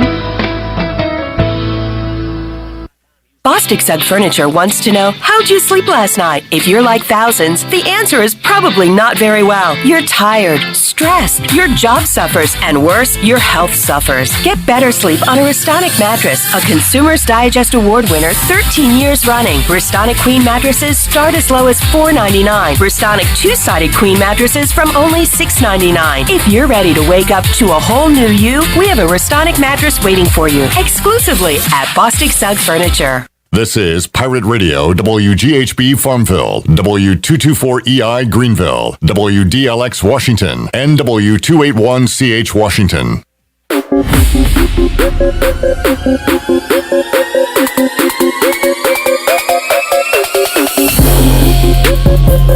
You're listening to Hour 2 of Pirate Radio Live. Now, back to the show. Welcome back. Your CBD store is the largest CBD retailer in the country and is now offering curbside pickup and free shipping for online orders. Your CBD store has the highest quality all-natural products with no chemicals. Your CBD store is located on Arlington Boulevard next to Duck Donuts and online at cbdrx4u.com. Your CBD store, Greenville, where good health hits home. Now let's head back in to Pirate Radio Live. Here's your host, Clip Rock. Alrighty, back with you, Pirate Radio Live, hour number 2. Kind of sad that there's only 2 hockey games, and they're both night games tonight. Something to watch at home, but I've been enjoying the wall-to-wall sports. The Raptors knocking off the Nets in easy fashion today, 117-92, awaiting tip-off for Nuggets Jazz. We'll talk about that game and the rest of the NBA slate and more with the big man on campus, Jeff Nadeau, in just a little bit. But Tony Dunn is here in the Pirate Radio studios talking NFL, talking Panthers, and Tony will talk about a former Panther, Jarrett Stidham, dealing with a sore leg. The reports I saw said they didn't expect him to practice today. Former Panther? Well, the former Panthers news is the other quarterback for the Patriots, Cam. No, he played for us. Cam Newton, who look, he's going to be the number 1 anyway, but now he's being fast passed to the starting quarterback spot. It sounded like Jarrett Stidham tried to try on Cam Newton's jockstrap, and it just did not work. Ended up with a pulled groin. That's what you're going with? That's all right, what happened. What were you sensitive about as we head into the break? What's the Cam stuff? So one of the things that the Panthers changed up this year in training camp was that the quarterbacks do not wear red, because red, they said, it's like a negative stigma surrounding it, the red jersey. Now we're offended by the color red? So they put the quarterbacks wear a green jersey. Right, so that's cool. So you're like, all right, well, they're trying different things. This very progressive coaching staff. And then the next day, there are like 5 dudes running around in red number 1 jerseys. And they put all the injured people in old Cam Newton jerseys. Shots fired. What kind of mess is this? We're trying to turn the page, Carolina. We have been on the podcast trying to avoid talking about Cam Newton as much as possible. Thinking about the future, thinking about just moving forward. Yes. And then they do this to us. And don't tell me that Matt Rule didn't know what's up. Because if he didn't know and just some trainer just was like, well, we had a bunch of these laying around, so we're going to use them. If he walked out and he said, why the heck is there a red number 1 jersey out here with the reporters here? That's what how could he not notice it? I'm starting to get upset. Do they not want me to be a fan? Is that what they really want to happen? They're doing everything they can to push you away with the player personnel, with the red jerseys at practice, with everything they're doing. I mean, right now. the goodbye Graham Gano Instagram post, but the Cam Newton nothing. You know, all these small things are adding up. They're adding up. They're testing your allegiance. Are you a Cam fan or a Panthers fan? I am both. I am both. One and the same. Speaking of Graham Gano, didn't the Panthers bring in a new kicker this week? Graham Gano did go sign with the New York Giants, though. Oh, yeah. I told you that they released their kicker. He got arrested or something. Yeah. So and it turns out that the Carolina kickers are awful. They were trying some punter out. Oh, man. I saw those clips. That was hilarious. And then he did it the next day. So it wasn't what. So he's kicking like 7-yard punts out of bounds. He kicked some 40 yards laterally and to where they went over the fence. So you remember when you're going outside to either toss the football or hit the baseball around, and somebody on the very first pitch tries to smash it, and they smash it over the fence backwards where the dog is at, like the Sandlot moment. Game over. That is what happens at the Panther Stadium, right? Or in their bubble.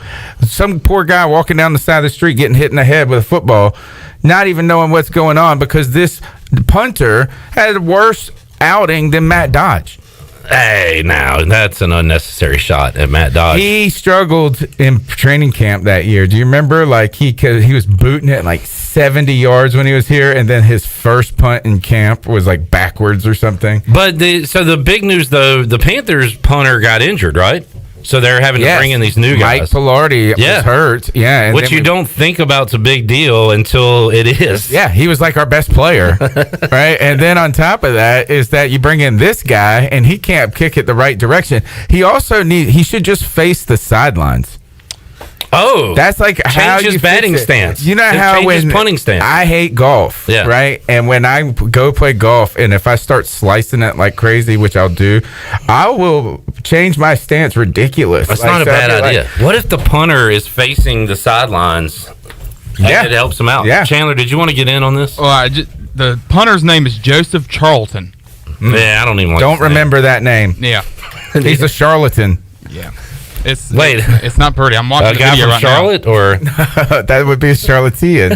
A charlatan would be a con artist from Charlotte. That should be your podcast. Charlatans, or your character. What'd you say, Chan Man? Going back to the green jerseys, one of the Panther fan accounts that I follow on Instagram, they posted like a picture of Teddy Bridgewater the other day, and I thought it was a picture of him in a Jets when he was with the Jets. Yeah, and I had to look at it, and I was like, oh, that's our practice jerseys. It's like Rule brought his Baylor jerseys with him. and then he's like, I told Cam to take these red jerseys with him. All you red jersey people, are gonna be shunned. Injured guys. Wow, number one. What a shot! What a shot!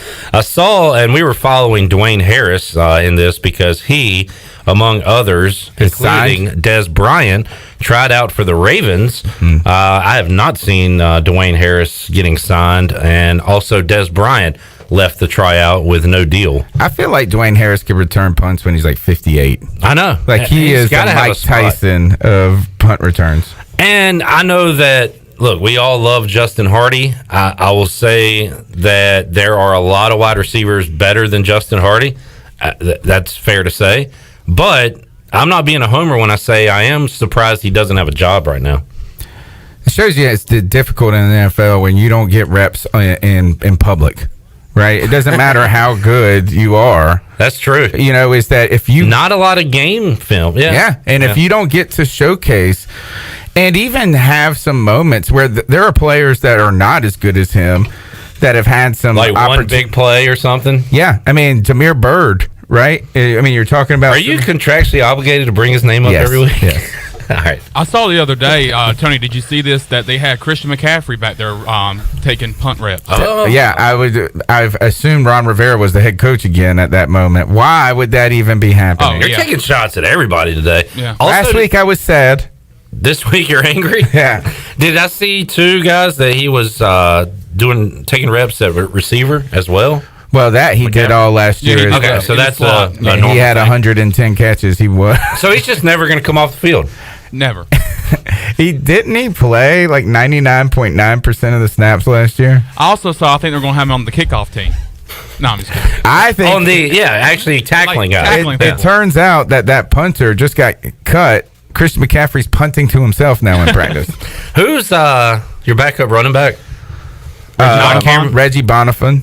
Yeah. And now, and this is the progressive Matt rule here, is that we have a defensive back who is a good running back, so he's going to be playing offense and defense. Oh, I love this, man. I let get funky with it, right? Do some different things. Well, all the best athletes. If there's one position any player on the team can play, it's running back. Yeah. Because they were all running backs all throughout until they were about 20. That's true. Every skilled guy was a running back. Then they just go to a different position in college. Yeah. Reggie Bonifant had a big run in the Jaguars game last year. Broke it off for about 75 yards. And Reggie that's why he still Bonifant got a job. Was, I believe, Louisville. A wide receiver or a quarterback at Louisville. I think he was a wide receiver. Yeah. Yeah. Guys, we are out of time. Man, it goes so fast. Tony, you look great. Thank you. I'll see you. I'm interested to see what kind of mood you're in next week when you pop in. Yeah. Will I be the charlatan or the emo Tony? Emo Tony. You get some black eyeliner. I'll just like whisper into the mic like Billie Eilish. All right, you are a bad guy. Let's take a time out, come back. We will talk to the big man on campus, Jeff Nadeau. A lot of NBA and other things going on this weekend in the world of sports. We'll discuss it after this.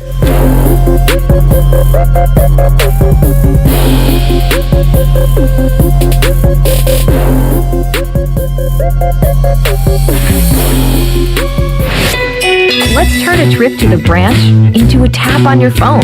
Let's hit pause on a lost debit card without hitting pause on life. That's how First National Bank is redefining convenience. With a top-rated mobile app that puts more security and control at your fingertips, and friendly people to help you succeed right by your side. Let's get started at fnb-online.com or your local First National Bank. FNB member FDIC. Ahoy, mateys! To keep those cars clean, you need the Pirates Cove Fast Pass. The new Pirates Cove Car Wash on 10th Street is now open. The 10th Street location is offering Fast Passes for $9.99 for new Fast Pass customers. These Fast Passes will be good at all 3 Greenville locations. Visit us on Fire Tower Road, Memorial Drive, and now on East 10th Street. And coming soon, Haviland Express Lube and Pirates Cove Car Wash in New Bern. So we have you surrounded. Pirates Cove, the official car wash partner of ECU Athletics. Do you think you might have been exposed to COVID-19? Maybe you're planning to visit parents, family, or friends. ArcPoint Labs of Greenville offers same-day COVID-19 results. No referral needed. Same-day results available. ArcPoint Labs of Greenville offers easy solutions to COVID-19 testing. ArcPoint Labs of Greenville is located across from Vidant Hospital on Executive Circle behind Southern Bank. Call for an appointment or walk in. ArcPoint Labs of Greenville, 215-5688 or arcpointlabs.com. This summer, may your days be long, your cannonballs large, and your subs giant. Order Jersey Mike's for your next backyard adventure. Just use our app for no-contact pickup or delivery. Jersey Mike's. Be a sub above. At Jersey Mike's, we've got everything you need to get outside this summer. Cold subs, crunchy chips, and cool drinks. The sunblock is up to you. Order through our app for no-contact pickup or delivery. Jersey Mike's. Be a sub above. Hey Pirate Nation, this is Tom Brown from Brown & Wood Cadillac. We've been serving the Pirate Nation in Eastern North Carolina for 83 years. We have 4 brands, 3 generations, 2 showrooms, and 1 goal to make sure you leave a happy customer. This month at Brown & Wood, save over $15,000 off on all new 2020 Cadillac Escalades. Remember, Brown & Wood is the home for the lifetime powertrain warranty for all makes and models. We're located on Greenville Boulevard next to the Convention Center, or shop us online at brownandwoodauto.com. Warren's Hot Dog Pizza, homemade lemonade. Hey Pirate Nation, Warren's Hot Dogs 2 locations are open for business in Greenville and Chocowinity. Both locations have drive-through windows, so stop by today for hot dogs, pizzas, subs, apple and peach turnovers, homemade lemonade, and breakfast in Chocowinity, featuring homemade cheese, ham, and chicken biscuits, plus sausage dogs and more. Warren's in Greenville across from Ron Ayers Motorsports, and in Chocowinity next to the fire department. Warren's Hot Dogs. Want some? Get some. This is Coach Blake Carroll, defense coordinator for East Carolina football, and you're listening to Pirate Radio, the voice of the Pirate Nation.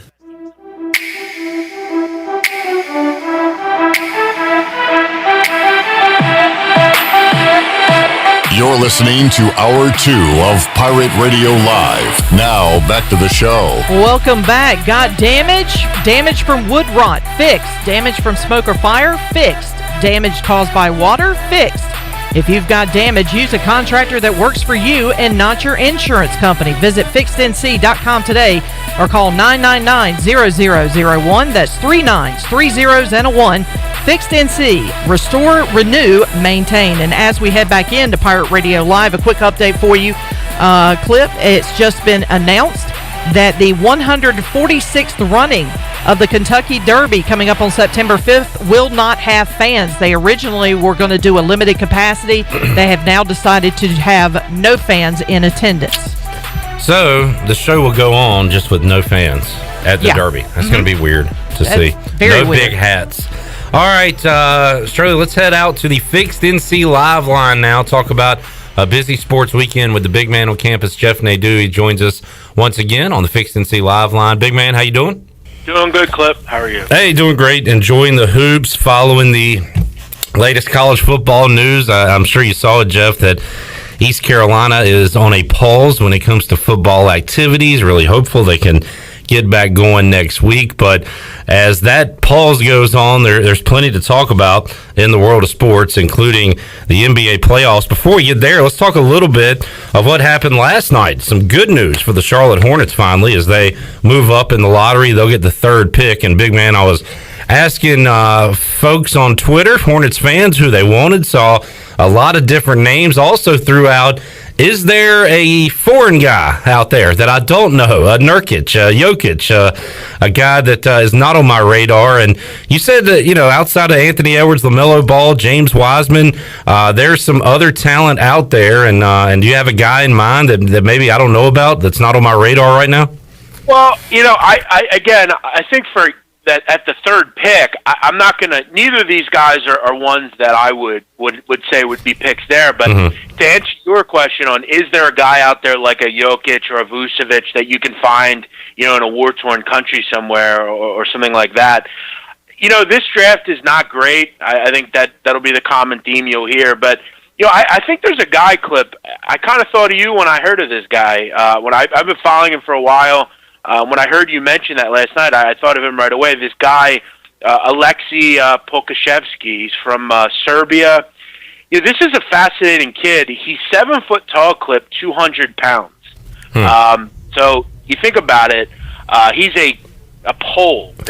He is like Sean Bradley back in the day, Yeah.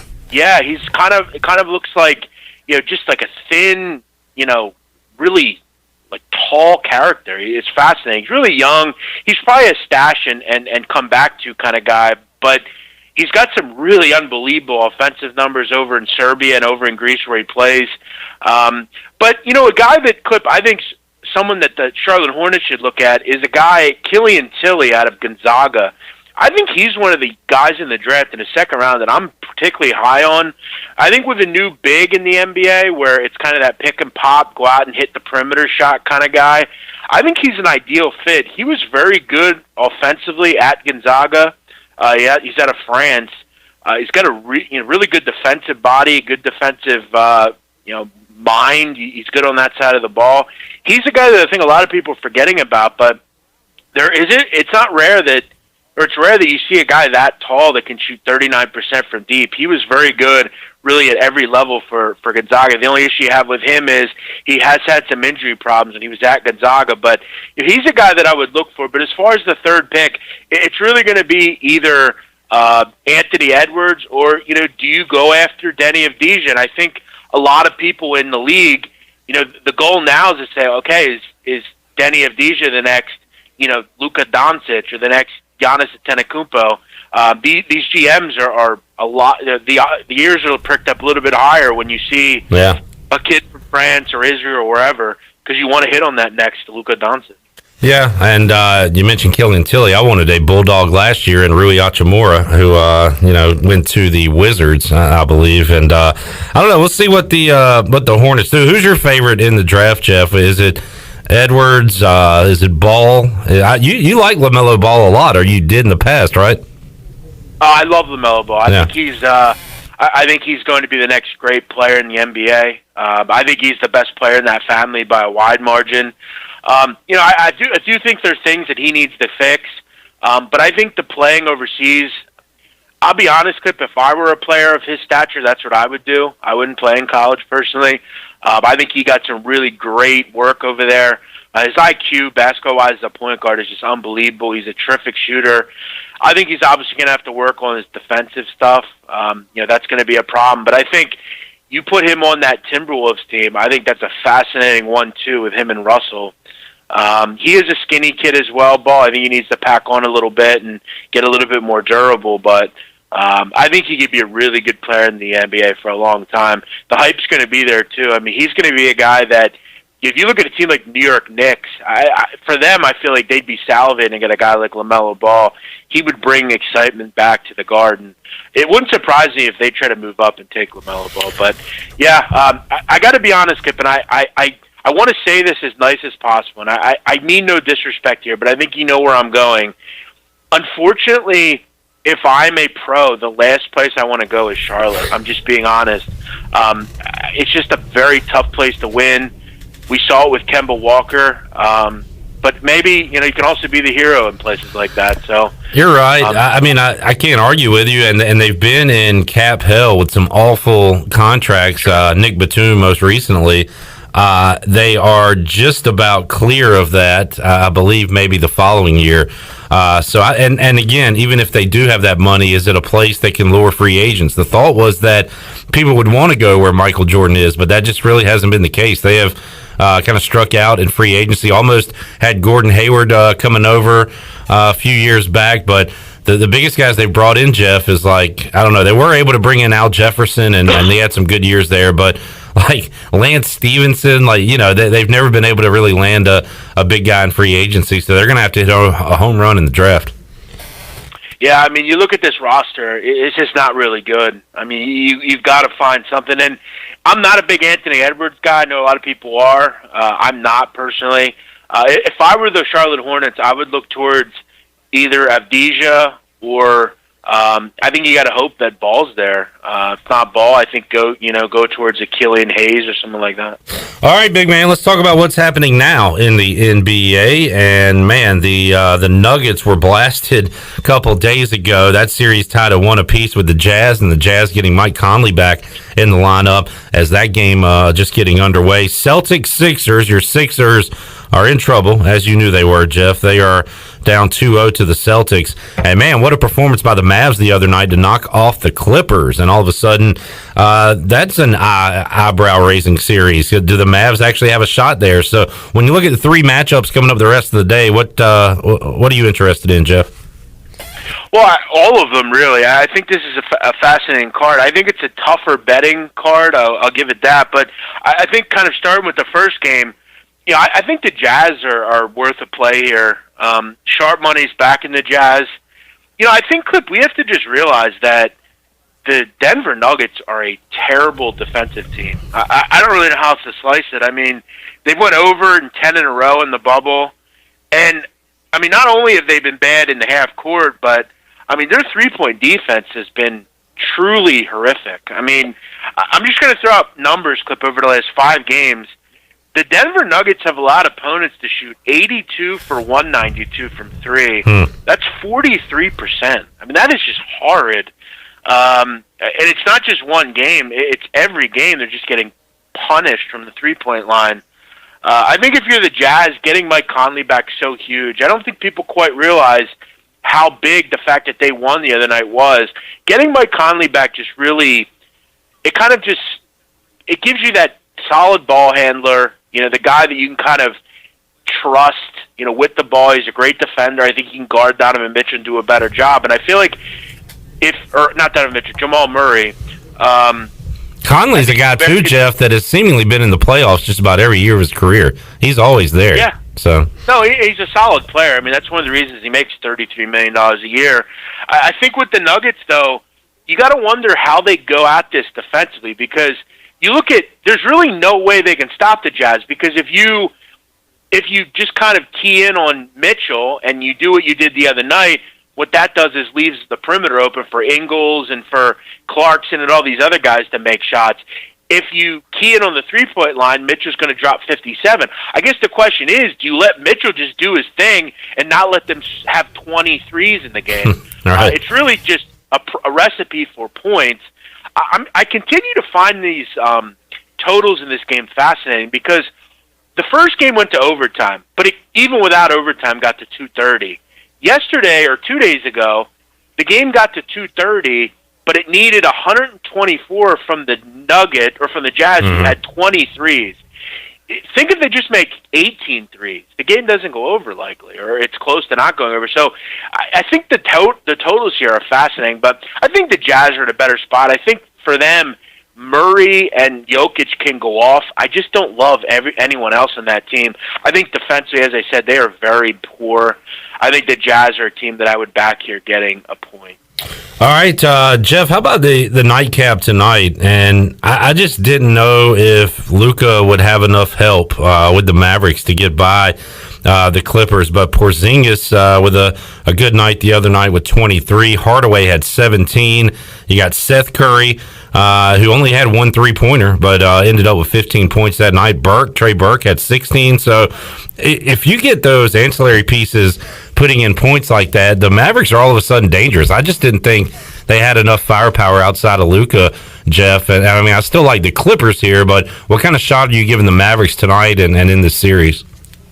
Well, I'm giving them a pretty good shot tonight, and I think one thing that drew is, and I think you hit it on the head, I didn't think that they had enough ancillary pieces around Porzingis and Doncic to do anything, but then I saw how they played in the second half without Porzingis in Game 1. I think we have to realize right now that the LA Clippers are not a good defensive team. They just aren't. And without Patrick Beverley, I have zero interest in belief that they can stop Luka and company. You look at really what you're going to throw at Luka. Lou Williams doesn't play any defense. No. He never has. Reggie Jackson, I mean, give me a break. And if you make Kawhi guard him, which they could do, I mean, how much does that take out of Kawhi? Because he has to shoulder a huge offensive load because Paul George has been miserable. Yeah, let me backtrack on that take I had with you last week. That I think it's time for Paul George. He's sick of hearing about every other superstar. It's takeover time for playoff P. And Jeff, he is a bum, and really cost me the other night. Yeah, I got to be honest. I mean, the other night I had the team total at 118.5. There were two things Paul George did that made me physically sick, and I threw up what I had for dinner that night. Was the first that, I don't know if you noticed, with about 2 minutes to go, Montrezl Harrell hit a three at the top of the key, and it was waved off because of an offensive foul by Paul George. And then Paul George shoots 4 for 17. It was minus 13 from a plus-minus perspective. If Paul George just makes two more shots, I hit the total. Yeah. I think that's interesting, though, because I don't think we've seen the best offensive games out of either team, and we've seen a total get to into the 241, and then we saw a total in the first game that got to 228. I mean, Clip, it was actually a crime that Game 1 didn't go over the total. I mean, it was 69-66 at half, and the game didn't go over 230. It's truly a nightmare if you've had the totals in some of these games. I mean, you're just getting some really poor efforts offensively, but I'm willing to think it's somewhat comparable to think that Paul George will not shoot as poorly as he can. I don't know if it'll be much better, but he won't be as bad. I still don't think we've seen the best Dallas offensive game yet, and I think LA bounces back because, again, I just think Harrell becomes more of a factor. Shamet gets some more legs under him. And I think they put a better offensive game up as well because Dallas' defense isn't anything special either. So I'm going to look over the number here. I think we see a game that's very similar to Game 1. I think it's where both teams will push 120 here. Jeff, we talked about Paul George's stinker. How about the stinker last night by the Blazers? And a lot moving forward is going to depend, obviously, on the health of Damian Lillard and his finger. I know you have the Blazers winning the series. You got a great price on that before the series began. But after seeing last night, how do you feel about the Lakers-Blazers series? Yeah, I mean, I didn't have much thought that the Blazers would win last night. I think you could have anybody on earth could have told you yesterday that the Bucks and the Blazers, or the Bucks and the Lakers, are going to win. It was just a question of by how many.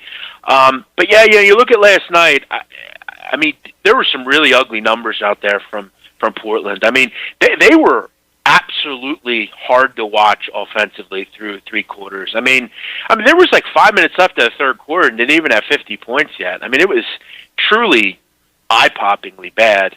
And then you look at the box score. I mean, it was ugly. They had 4 starters with a minus 26 or higher, plus minus. It was just ugly.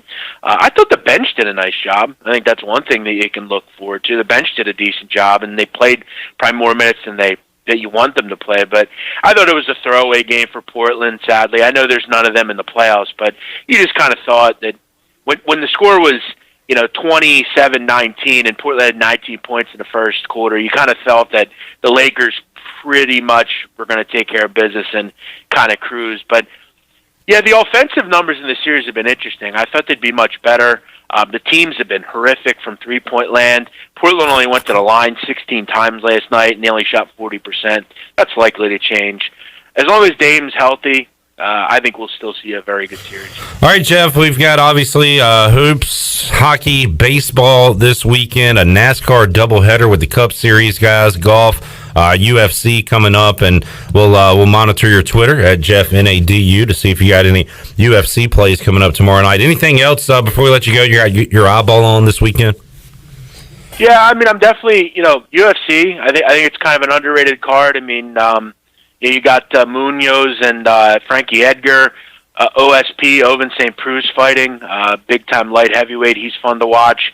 I like kind of these smaller cards where you have not necessarily higher-end fighters, but you just have solid guys. I mean, Frankie Edgar's been in the fight game a long time. So, that's something I'm going to keep my eye on. I always enjoy the weekend UFC.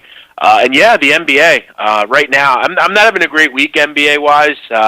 Playoffs are kind of throwing me for a loop in some of these games, but I remember asking you, Jeff, that aren't you ready for the playoffs to start? You kind of know everybody's playing hard and everything, and you were like, I like doing the research and finding out who's playing in these seeding games, and you were killing it then, and for whatever reason are having your issues in the playoffs. It's kind of reversed how I thought it would be normally, but that's how it's going for you.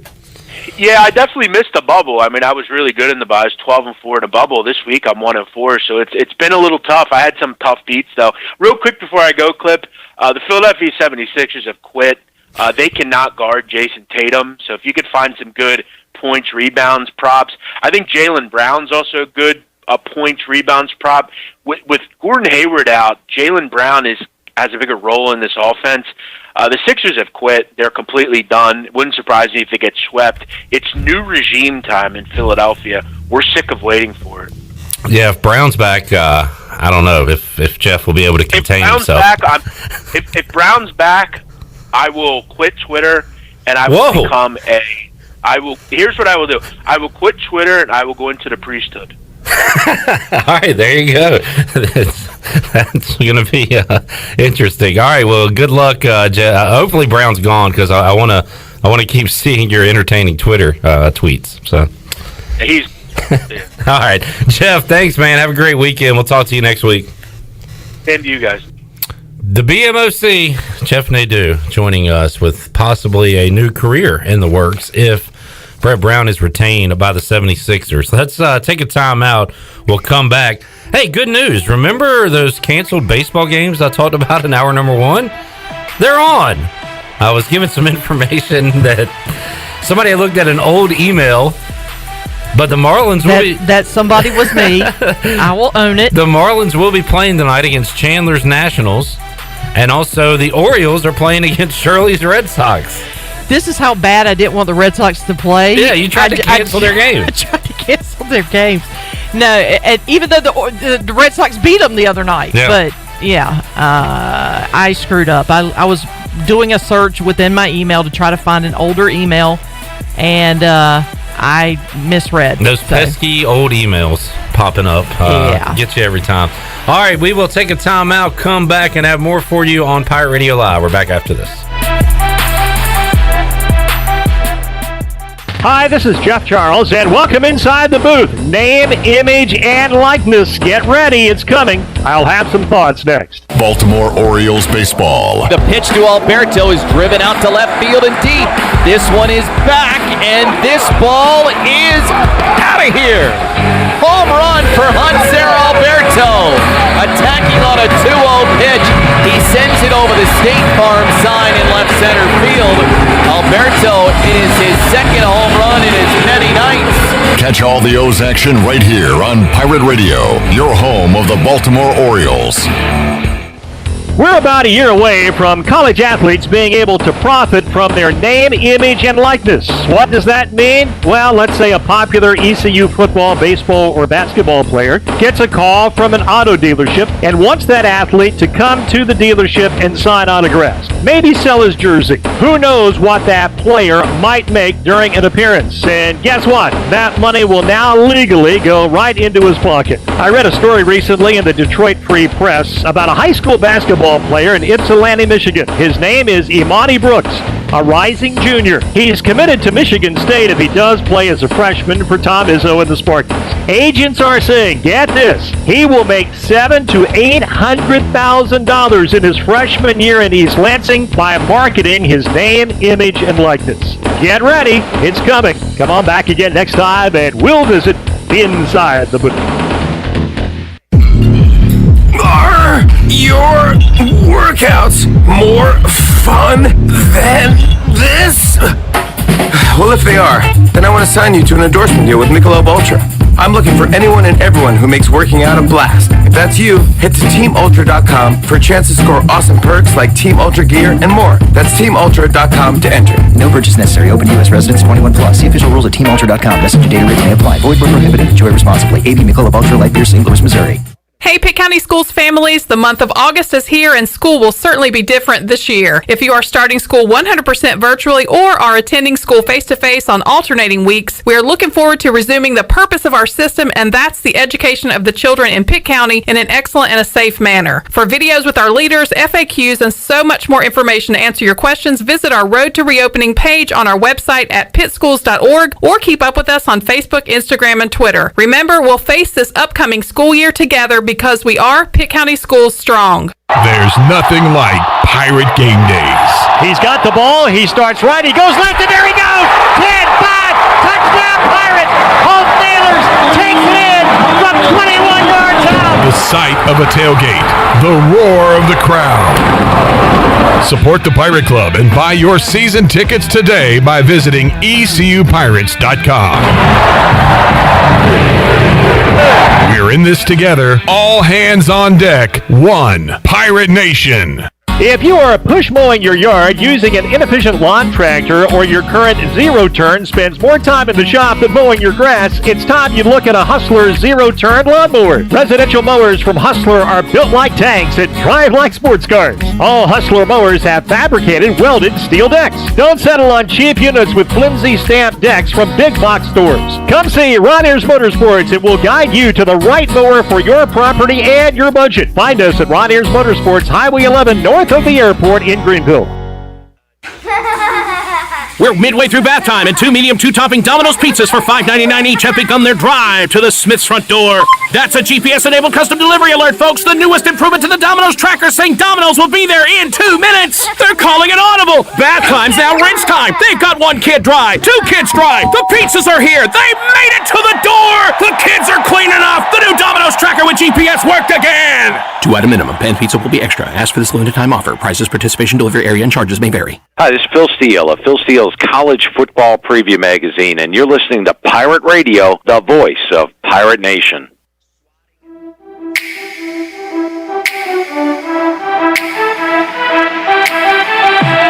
You're listening to Hour 2 of Pirate Radio Live. Now, back to the show. Welcome back to the show. Are you in outside sales and looking for an opportunity to increase your earning potential? CopyPro has been in Eastern North Carolina for over 45 years and continues to grow each year, and they need more sales professionals with a desire to potentially make a 6-figure income. Do you have what it takes? Visit copypro.net today to submit your resume and learn more. Now let's head back into Pirate Radio Live. Here's your host, Clip Brock. All right, thank you very much, Shirley Rhodes. Hour number 2 of Pirate Radio Live. Heading into hour number 3 shortly, where we will talk to Morgan Ahlers and our buddy Bo Batts. It's going to be a fun hour number 3. We also have to open up the Pirate Radio booty bag, as today we will give you a free Domino's pizza, I believe, Shirley. That's what's left inside the bag for this week, so stay tuned for that coming up in hour number 3. Right now, we will head back out to the Fixed NC Live line. Good night last night for Charlotte Hornets fans as they moved up in the draft lottery. And let's welcome on Spencer Percy. Spencer, long time no chat. How you been doing, man? Yeah, it's been a while. Doing better after last night. Hornets move up in the lottery felt like the first good thing in a long time for the team. So doing well. How are you? I'm good, Spencer. I was thinking about it, too. We've had some not-so-fun chats over the years regarding the Charlotte Hornets, but last night was a night to celebrate for Hornets fans as they move up in the NBA draft lottery and will be selecting 3rd in the NBA draft. And I had to look it up, Spencer, earlier today. When is the NBA draft? It'll be October 16th, and we are enjoying the playoffs right now. But let's look ahead and talk about the Hornets and what they might do with that selection. Now, I feel like you might go elsewhere, judging by some of your tweets, but last night all the talk was about Anthony Edwards, LaMelo Ball, James Wiseman. There are other options out there, but specifically those 3, Spencer, if the Hornets do go that route in the top 3, which one do you prefer over the others out of those 3? I prefer Edwards if I had to choose one of those 3. I think Anthony Edwards has, number one, in my opinion, the highest ceiling.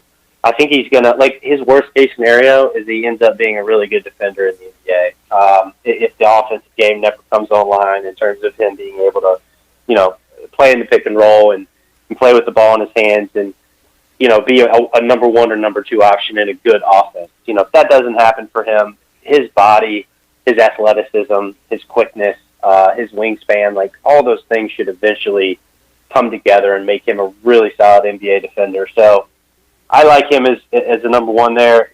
LaMelo, look, his passing and his vision in transition and his ability to pass on the move in the half court, it is pretty special. But the rest of his game is all a huge question mark to me. He was an awful shooter, very high volume awful shooter, which is even worse in Australia last year. He's got a lot of bad habits. I'm not totally sold on his defensive capability, which some are. He's 6'7", which some might not realize. So I'm not a LaMelo fan. And then Wiseman, the sample size is just so small. I mean, it's just hard to bet. I mean, he's over 7 feet tall. He's got a 7'6" wingspan. I mean, he projects to be a starting center in the league, I think, and potentially a really, really good defensive one. But we just don't know enough about him. I would not be willing. Maybe a 3. That's fine with the Hornets, but at number 1, I think Wiseman would be a mistake. So I'm taking Anthony Edwards of those 3. All right, good breakdown, and we'll see if Edwards can make it to 3 with the Timberwolves and Warriors selecting ahead of the Charlotte Hornets. Now, Spencer, who's the guy you want in the teal and purple coming up in 2021? Who's the guy on your radar you'd like to see the Hornets get the most? So this is subject to change, but right now I think Killian Hayes makes the most sense for Charlotte. For starters, he is an absolutely perfect fit next to Devontae Graham. Could get Devontae off the ball more. Killian, at a very young age, is already a really good defender. He's about 6'5". I think he can guard 3 positions in the NBA.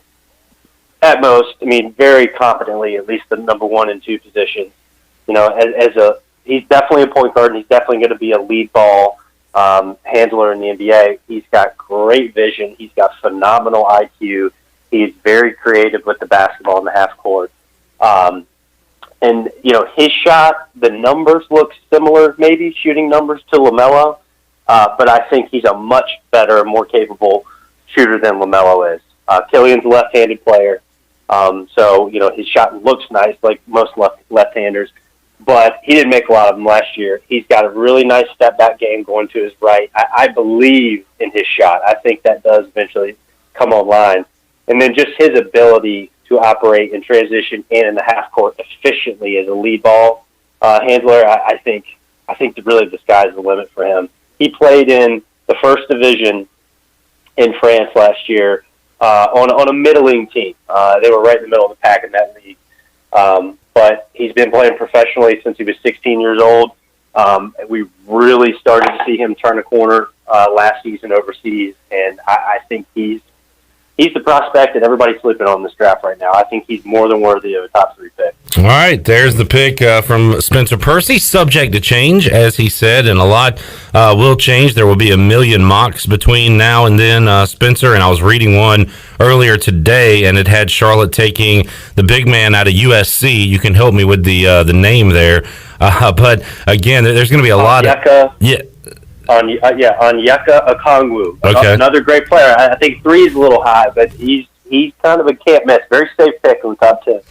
So, I mean, and I've seen, and I don't know, man, I see different people say different things, like weak draft, top-heavy draft, a lot of talent in this draft.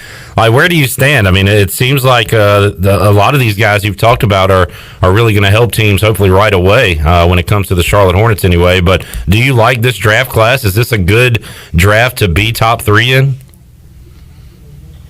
So it's a good question. I think it's not a great draft to be top 3 in. That doesn't mean the Hornets fans shouldn't be happy they got into the top 3. You move up 5 spots in the lottery, you should be thrilled. So you have a great chance to get a good player. It's just these 3 names that you asked me about at the very beginning, Cliff. This is the problem with this draft. All 3 of these guys, Wiseman, Edwards, Ball, they all have a chance to be really, really good franchise-altering players in the NBA, but they also have, like, in an unprecedented manner, low floor. So they could completely fail in the NBA. That's not common for 3 guys that have really high ceilings in the NBA draft. There's usually, you can see where they're at least going to be a long-term starter in the NBA. You can't see that for sure in any of these guys. And so the volatility with where those 3 guys end up is what makes this draft so confusing. I think from like number 5 all the way to like number 45. Seriously, there is a ton of rotational depth and talent and guys I think that will stick into the league for a long time. The Hornets take 32 as well via Cleveland in that Miles Bridges, Shai Gilgeous-Alexander draft day trade from a few years back. That's a pick I think the Hornets could get a rotational player with too. So I think it's a good draft volume-wise across the board. It's just there's not that top-tier talent that we're used to seeing. Spencer Percy joining us at QCH Spencer on Twitter, and there's a lot of people listening right now, and I fall into the same trap and voted as they do, Spencer. I watch college basketball, I see Obi Toppin and how great he was at Dayton, and I'm saying, well, why is Spencer not talking about Obi Toppin? And is it the floor and ceiling thing? It may be a higher floor for him, but a lower ceiling when you compare him to these guys. Where does Obi fit in your opinion? I think he's got incredible offensive ability at his position. He is, he gets off the floor so quickly. A lot of highlight dunks. He can make a corner 3. He can put the ball on the floor, 3 or 4 dribbles, get to the hole. I mean, there's shades of Amari Stoudemire on that end of the floor, no question about it. I mean, what he did in college, in the offensive end of the floor last year, is just off the charts. Defensively, it like couldn't be more of a different story. If you watch his film, and you don't have to be like a professional scout or do this stuff a lot, like I do. Just go watch this guy's film, watch him play defense, look and see, just watch how tight his hips are, how difficult it is for him to change directions, just flipping his hips. You hear that terminology in football all the time, right? With defensive backs. Being able to flip your hips and get, sprinting in a straight line is so important. It's important in basketball, too, especially as a big man guarding the pick and roll. Obi Toppin cannot do that at all right now. And so the problem with him is defensively, who's he going to guard in the NBA? He's probably too little, too small to be a 5 consistently. He plays some minutes at the 5. And then he's not going to be able to guard power forwards that can put the ball on the floor with those limitations that I just explained. So I guess it's just with Toppin, you see the offensive versatility, you see the ceiling on that end, but then on the other end, you're like, God, this guy could be the worst defender on our team. So it's just like the net the net production of those two things is hard to project. I think he's got a chance to fall to the late lottery. Spencer Percy joining us, talking a little draft, little lottery. Hornets will be picking third in the NBA draft. Excited about that. Spencer, before we let you go, I want to ask you about these playoffs, and I'll kind of tie this in to the draft. And one thing I've loved during this NBA bubble watch, and outside of the incredible offensive performances by Damian Lillard and TJ Warren, the stretch he was on. I'm not a fan of the Heat organization, but I love a lot of their players this year. They've been a lot of fun to watch. But one thing, Spencer, I've really enjoyed is watching these foreign big men, Jokic and Nurkic and Big V from Orlando. And I kind of joked last night on Twitter, but it's also a serious question. Is there one of these guys working out in some Rocky IV cold gym right now that, the Hornets or another team could grab, another big man from overseas? Because I've really enjoyed watching these guys during the resumption of the NBA. That's a good question and a good observation. I think that there's one European in this draft, Deni Advia. He played for Maccabi Tel Aviv in Israel last year. I think he's got a chance, and he's 6'9". He's not these behemoths that you're describing in Vucevic and Jokic, but he's a really good player. He plays with the ball in his hands. He's an excellent passer, which is kind of what you're describing.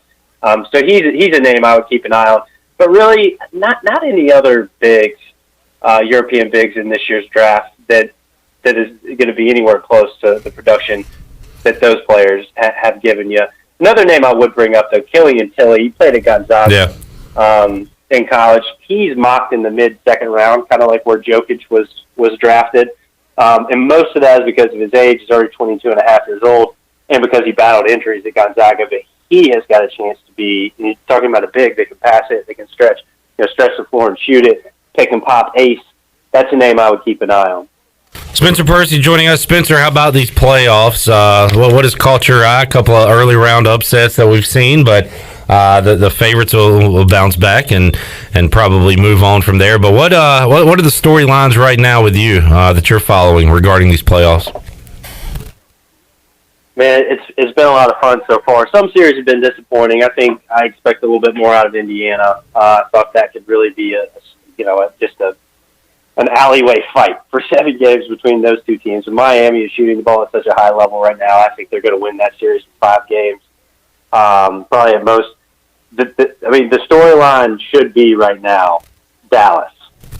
I think they have a legitimate chance to beat the Clippers. And I can't believe I'm saying that because I picked the Clippers to win it at the beginning of the year, and I'm sticking to that. I still think they're easily the most talented team across the board. But Luka Doncic, he's the best player in the NBA right now, in my opinion, across the board. Damian Lillard's had some crazy games and has put this Portland team on his back. But Luka Doncic, what he is doing, what he's done in the seeding games and what he's doing to the Clippers and Kawhi Leonard and Paul George, and easily the best defensive team from top to bottom, is at 20 years old is incredible. So I think the Clippers could be in trouble here. That game tonight is a must-watch. Beyond that, obviously interesting to see the Bucks lose Game 1. I think they'll be fine against Orlando, but something's wrong with them. Something offensively is not clicking like it did in the regular season. And the Lakers, I think they'll get past Portland. Not really that worried about that series for them, but they got to figure something out offensively. Yeah. I don't know the minutes allocation, between J.R. Smith and Dion Waiters and Alex Caruso, and they got to figure out who is going to play in a Western Conference Finals for 10 to 15 minutes, and I don't think the answer could be J.R. Smith and Dion Waiters. So they've got some offensive questions to answer. I still think they get to the Western Conference Finals, though, because they'll probably get Utah or Denver in the second. Or excuse me, no, they will get Houston in the second round. So that will be an interesting series. But I do think the Lakers have got some questions to answer here offensively.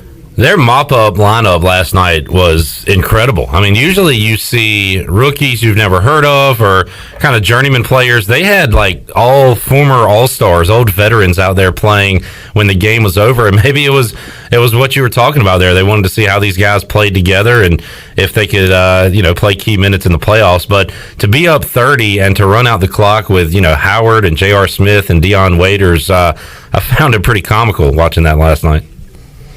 It's the LeBron James effect, he is the GM of any team he's going to play for, which is why J.R. Smith has a job right now. Dwight Howard has a job. I mean, I think they could have done far better in searching for a buyout candidate, over a guy like J.R. Smith, and I think they could have done far better in free agency than getting someone like Dwight Howard, although he's been pretty good this year. But that's the LeBron James effect. Like, he's going to get his buddies a job, and he's going to ride with the dudes that he's rode with for years, and that's fine, but you also have to sleep in the bed that you make. And I'm afraid that not having enough quality minutes down the stretch is going to keep the Lakers out of the finals. Spencer, always enjoy talking hoops with you, man, and I will keep in touch. We'll do it again during these playoffs, but wanted to get you on to talk a little draft, and we'll certainly talk to you again before we get to that October 16th NBA draft. And anything to plug, Spencer? I know BuzzBeat Podcast. What else you got going on? Yeah, that's it, really. BuzzBeat Podcast. We had a live lottery show last night, so you can actually go check out at BuzzBeat Pod on Twitter. You can watch that. Some pretty hilarious reactions to us being very surprised, and we're still turning out an episode a week. Obviously we'll be reacting to the Hornets moving up in the lottery in next week's episode, kind of what that means for who they might draft, what free agency looks like, all this stuff. So yeah, if you're not plugged into BuzzBeat Pod, I would highly recommend it. And if you want to be educated about the Hornets and care about them, more people probably do than they did before last night, so check that out. But that's really all I got going on, and as always, Cliff, it's a lot of fun coming on, so I appreciate it. Yeah, thank you, Spencer. We'll talk to you again soon, man. All right, sounds good. Thanks. All right, talking a little NBA, a little Hornets. Good news for once as they move up in the NBA draft lottery. Utah taking it to the Nuggets right now. Raptors a winner earlier today. We will take a timeout, come back, talk some ECU athletics, get you up to date on what's happening and I guess what's not happening right now with ECU football. A lot of news and notes to get to with Morgan Ahlers and our buddy Bo Batts when we return on Pirate Radio Live. We're back with you with hour number 3 after this.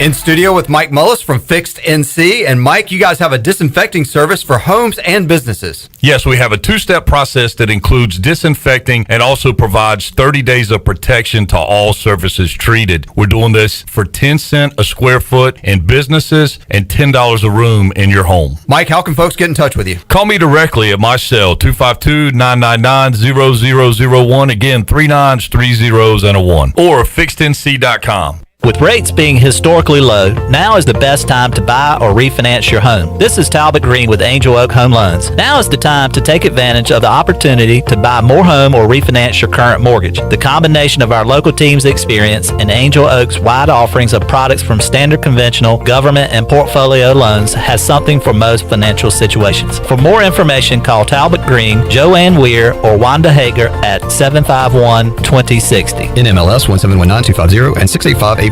Equal housing lender. Have you heard the news? Villa Verde is now available for dining in. That's right, both locations of Villa Verde are back open on the inside. And on top of that, the original location on 10th Street has been completely remodeled. But if you prefer curbside or takeout, that is still going strong too. Don't forget the Villa Verde family meal deals are a great way to feed your entire family at an affordable price. This is Jay from Villa Verde, and we look forward to seeing you at one of our locations soon. Villa Verde, a platform for good. Let me tell you a thing or two about the people who don't compromise. For starters, they love a nice, cold Pepsi Zero Sugar. Why? Because it's delicious, it's refreshing, and it has zero sugar. How's that for not compromising? They're the sort of person that likes surf with their turf. Because who decided beef shouldn't have a buddy? And a drink with their feast? Yeah, they have a Pepsi Zero Sugar. The person who doesn't compromise loves a good golden doodle. All the golden retriever goodness with just a hint of doodle. No compromises there. Oh, and when they're bringing said golden doodle for a walk, they bring a Pepsi Zero Sugar. They're the kind of person jorts were made for. 50% jeans, 50% shorts, 100% the most comfortable thing that's ever graced your wardrobe. Not compromising never looked so good. So crack open a Pepsi Zero Sugar and taste what it's like to have it all. Pepsi Zero Sugar. Zero sugar done right. That's what I like. CPW's is currently open 7 days a week, with the bar opening daily at 3 p.m. for cocktails and appetizers, and for dinner starting at 4 p.m. Every Monday and Tuesday at CPW's, receive a free appetizer of your choice when you purchase 2 dinner entrees. The dining room is also available during lunch hours and weekends for private dining, meetings, and events. CPW's also offers drop-off caterings for luncheons, employee appreciation events, weddings, showers, and reunion dinners. CPW's is now offering our streamlined dining room menu of classics and favorites. If there's a legacy menu item that you miss, just ask and we'll do our best to prepare it for you. And for carryout, try easy online ordering at cpws.biz and save 10% off your order just for trying it out. Come see what we're all about. CPW's, corner of Stantonsburg Road and Arlington Boulevard in the Stanton Square Shopping Center, Greenville.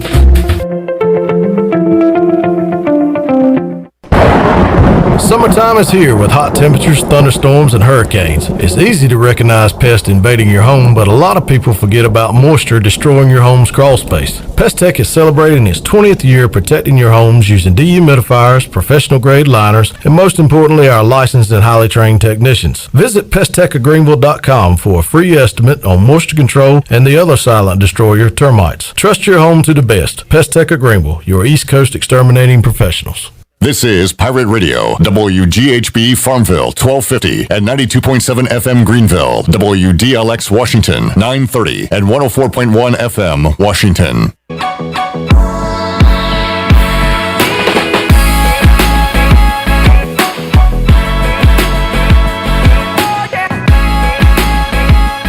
You're listening to Hour 3 of Pirate Radio Live. This hour is brought to you by your CBD store, where good health hits home.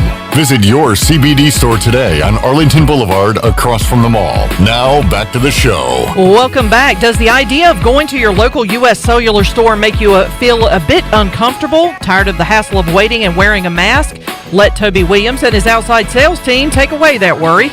They will come right to your home or office and drop your phone off on the porch or at the front desk for you. Saving you time and worry is what the team at Cellular Warehouse is all about. Call Toby today at 252-799-7051 and let them help you with all of your wireless needs. Cellular Warehouse, your local U.S. Cellular authorized agent. Now let's head back in to Pirate Radio Live. Here's your host, Clip Brock. All right, thank you very much, Shirley Rhodes. Got Shirley Chandler producing today's program. We are back with hour number 3 of Pirate Radio Live, and we got the Fun Time crew here to take us home on a Friday. Morgan Ahlers joining me once again on a Friday. Hello, Morgan. Hello, Clipster. Good to see you. Good to seeing you and good to be seen. We've also got the lovely Bo Batts joining us. What's up, Bo? Lovely. You look great. We both wore our bright yellow shirts. I didn't get the memo. He's got to plug your... I almost did, though. I almost wore my yellow one with my logo. I'm just disappointed I wasn't here on Tank Top Tuesday. You can break out the guns, but that might be something special for the second half hour of today's show. All right, guys, we got a lot of news and notes to talk about. We'll give you the latest on ECU and what they're doing and not doing in football right now. We also got to open up the Pirate Radio booty bag at some point. We'll do that later on in hour number 3, give away a Domino's pizza to a lucky listener. So a lot coming up with Bo and Morgan. We'll be back on Pirate Radio Live, hour number 3 after this.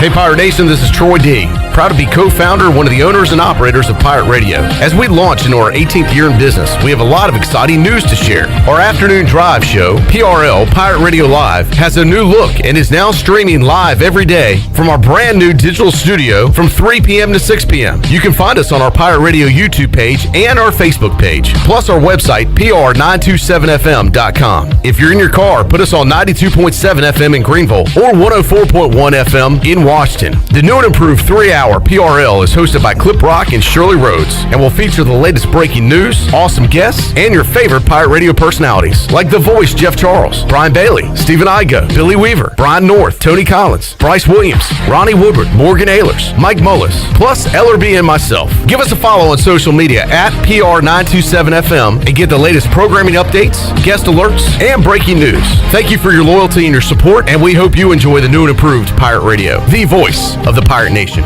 Hey, this is Chef Dave Finelli. Have you got $60 extra a week, or you just got $60 a week? I can feed you dinner 6 nights a week for total $60. Maybe you haven't heard about this, my Heart Healthy Home Meals. I give you 6 meals a week, you pick them up at Pops, it's $60 a week. I guarantee you go out to eat one time, you spend more than $60. I guarantee you, if you go to the grocery store one time, you spend more than $60. And then you still got to tip, and then you still got to cook and prep and worry. Forget all that. I got you. $60 a week. Let me know. I'm right there at Pops. You know how to reach me. How much does the word reliable mean? Sure, all businesses describe themselves as reliable, and we certainly wouldn't expect any business to be unreliable, but when you take a word like reliable and make it your way of life, the entire core of your business, it tends to mean a little more. And it's something you have to show people, not tell them. At Delcor, we show it by being there the same day you call. We show it by simply doing outstanding work with exceptional products, a family-oriented work ethic, and genuine caring for all of our neighbors throughout Eastern NC, because in a time of need, we know the first and the only thing you need is someone you can count on. That's why we only use equipment you can count on too, like a train comfort system. It's hard to stop a train. Delcor can have a new train comfort system installed in no time, or we can provide an AC tune-up to make sure your system is performing well. So will your system keep you cool all summer? Find out. Call us. We're Delcor, the service professionals, reliable for over 4 decades. Visit DelcorInc.com today.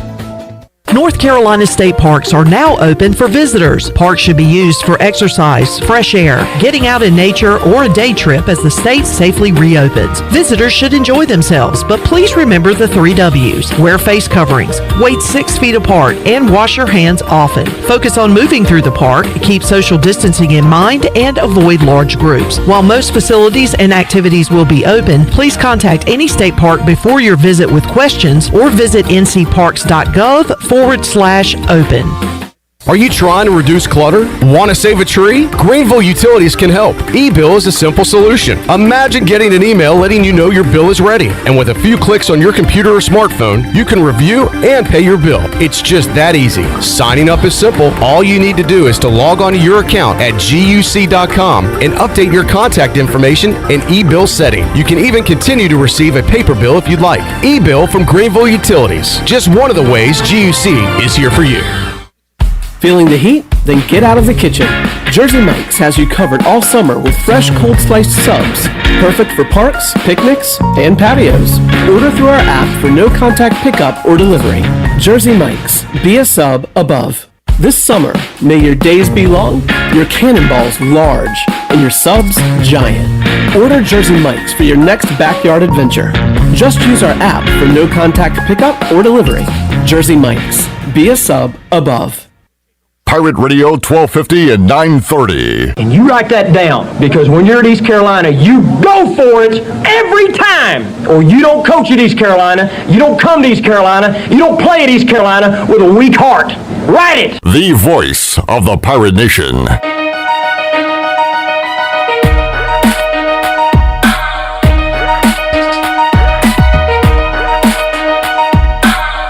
You're listening to Hour 3 of Pirate Radio Live. This hour is brought to you by your CBD store, where good health hits home. Visit your CBD store today on Arlington Boulevard across from the mall. Now, back to the show. Welcome back. Taking a look at your stock market report for today. The Dow closed out the week up 190 points at 27,930. The NASDAQ is ahead 46 at 11,311. And the S&P is up 11 as well and closed out at 3,397. That's your Wells Fargo Advisors financial report. For a personal look into investing, call Wells Fargo Advisors today at 756-6900 in Greenville. Wells Fargo Advisors, LLC, member SIPC. Now let's head back in to Pirate Radio Live. Here's your host, Flip Brock. All right, thank you very much, Shirley Rhodes. Welcome back into the program, hour number 3 of today's show. If you missed hour number 1, we talked to Chancellor Ron Mitchelson, Stephen Igoe about the ECU football situation and where they are right now. Well, they are paused. It was announced yesterday that they will be pausing due to some positive COVID-19 tests, and this has happened to other schools recently. And you look at Tulsa, you look at App State, they paused. They are now back, and hopeful that ECU can be saying the same thing sometime next week. Morgan Ahlers, Bo Batts, joining us here inside the Pirate Radio studios on a Friday. Morgan, we'll start with you. We were talking about it off the air. not great, but not the end of the world, right? It's just a pause. Just a pause. It's a pause, and it's one of those things that when you're looking at with the influx of students, the way I look at it, coming into Greenville, you've got people, I don't know, 20,000 people or so come back in Greenville that haven't been here. There's going to be some issues flare up, and young people are going to be young people. It's like we talked about last week, the big party they had 2 weeks ago with 400 people. And Bo, you've been around a long time. That really is a situation that the students took the COVID seriously, because last year there'd have been 1,200 people. Is that your take on it? That's my take, and it's like a 66% decrease in people Parties. at the party. Yeah, so, but hopefully it'll be back early next week. Yeah, Bo, your take on all this stuff. You're an interesting fella. I hadn't talked to you in a while. I tell you what, I am so sick of COVID-19. Are you? Which it ought to be now COVID-20, since it seems like it's going on forever. But I think we're all tired of it and absolutely ready to see some changes and some slowdowns on this. But like Morgan said, I mean, you got to think, you bring 20,000 people back into town, there's going to be some flare-ups. And that's why it's not just East Carolina. I mean, we're seeing it across college campuses. And, of course, just this week you had North Carolina Chapel Hill go to all online as far as classes go for undergrads, and NC State followed suit, I believe, yesterday. All the days kind of run together. And, we talked to Ron Mitchelson now twice this week. Back on Monday, he said, it did take something pretty drastic for ECU to go that route. And nothing drastic has happened, but his tone was a little bit different today. That, look, it's something that they have to monitor, what's going on campus regarding that. Well, Notre Dame earlier this week said they were going to take a pause with in-person classes for 2 weeks, basically quarantining and shutting things down to do online for 2 weeks. And hopefully by that point, the quarantine period goes away. The students are responsible. They can get back to some in-person learning. And I think that's important. I think it's important for the colleges, the schools. I think if people talk about the school systems getting back in, when you look at these young kids that are in first grade and kindergarten and second grade right now, if they don't have that in-person learning, you're not going to see the dividends in the next couple of years of what happened. You're going to see it 14, 15 years down the road. They don't know how to go to school. They haven't learned that and had that really taught to them, and that could be detrimental down the road, in my opinion. From a football standpoint, Morgan, how destructive is this for the team itself, trying to prepare for the season? And we don't know how many days they're going to lose here, but they were supposed to have a scrimmage today. How much are they missing out right now? Well, they were supposed to have a scrimmage today. I don't think they practiced yesterday. I think they were shut down before practice. Yep. Then they were going to have the scrimmage today, and then tomorrow, Saturday, was going to be a workout day, not a contact day, and then a light practice on Sunday. Monday's an off day anyway with classes, so they wouldn't be getting back until Tuesday. Hopefully they're not going to miss very much. Yeah. So if it's going to happen now, it's better now than the week of the Marshall game. Absolutely. There's still plenty of time. It's almost, can you believe that if we were on regular schedule here, this would be the last weekend without football because they were scheduled to play on the 29th, now pushed back to September 12th. And it's a blessing that it was pushed back. Absolutely. Because I think it'd be a whole lot more detrimental to preparation if they were going to have to play next Saturday instead of 3 Saturdays from now. Sure. And Morgan, we were talking about weeks ago, the Holden Ahlers schedule as a player. I think before classes started, it was full day after full day after full day, even with all the meetings and things they had to do. What is a football player at ECU doing right now? I mean, is it coaches? They had meetings this afternoon. Right. They had virtual meetings. I had lunch with them today, as a matter of fact. Went over to Sam Jones and had a great barbecue lunch with him. And I said, "What's your afternoon like?" He said, "Well, we've got meetings all day." I said, "Well, what kind?" He said, "Virtual meetings." Yeah. He said then he was going to try to play golf later. So that's the world we're in right now. You can play golf. Virtual golf. Tiger Woods on PlayStation? No, this was actually real golf? Actually taking it up, yeah. It's said, "How'd you shoot?" He said, 3 under. I said, 3 under? He went, no, 3 over. I said, "How many holes?" 3. Ooh, okay. Okay, I can live with it. It's better than I can shoot right now. Hey, that's a whole lot better than most of us. The Ahlers are an athletic bunch. You played basketball. All your boys, played sports, but I'll say you don't look like a golfing family. You don't see a lot of tall golfer. I don't know. Well, I'm going to tell you what they can do. All of them can freaking hit it. Long drive competition, you got that? When I used to play a lot, I used to play 3 or 4 times a week before Little League kicked in years ago. And they put me on Super Bowl teams. I had no short game to begin with, but I could hit it a long way. And Peyton, he plays a lot of disc golf. Oh, yeah. So, and he can really throw he's really good at it. They're out there hitting a golf ball one day. I'm like, you got to be kidding me. I mean, because it's all torque and body turn and everything like that. They love it. They have a good time with it. Speaking of golf, there's a nice segue for you, Bo. Tell us what you got coming up. Well, thanks for the segue, Morgan. Yes, PCGSL, Pitt County Girls Softball League, is getting ready to have, and when I say getting ready, it'll be Friday, October the 9th, out at Ironwood Country Club. We'll be having it's probably about the 25th annual golf tournament. We're looking for teams, looking for hole sponsors. Teams are $425. Individuals are $110. You can sponsor a hole for $125, or if you couple a hole sponsorship with your with a team, it's a $525. So it saves you $25. We're trying to find about 25 teams, and it's I've been doing this for years and years, and I was scared that we might not be able to do it, but checked in with the guys at Ironwood, and they're all ready to go, and it's supposed to come out in the paper next week. Our longtime friend Woody Peel is going to give us some coverage in the Daily Reflector, and that always helps. And being on here is always a tremendous boost. You should be able to fill up after. Right now, your phone is buzzing. Well, I left my phone in the car because I didn't want it ringing off the hook, and just. But people can contact you directly. Sure, call me at 252-714-5485, or my ever popular email address, which is the goofy BoboBats at gmail.com. BoboBats@gmail.com. And Bo, you are raising money. Where does this money go? It goes to help directly into the program. All the net proceeds go into the Pitt County Girls Softball League, and it's usually a very good fundraiser for us. We had a lot of local support and a lot of good people that do whole sponsorships. So you're going to be able to have your golf tournament. Are you going to be able to have some softball this fall as well? Yes, we are. We're in the process right now of taking registrations for fall ball.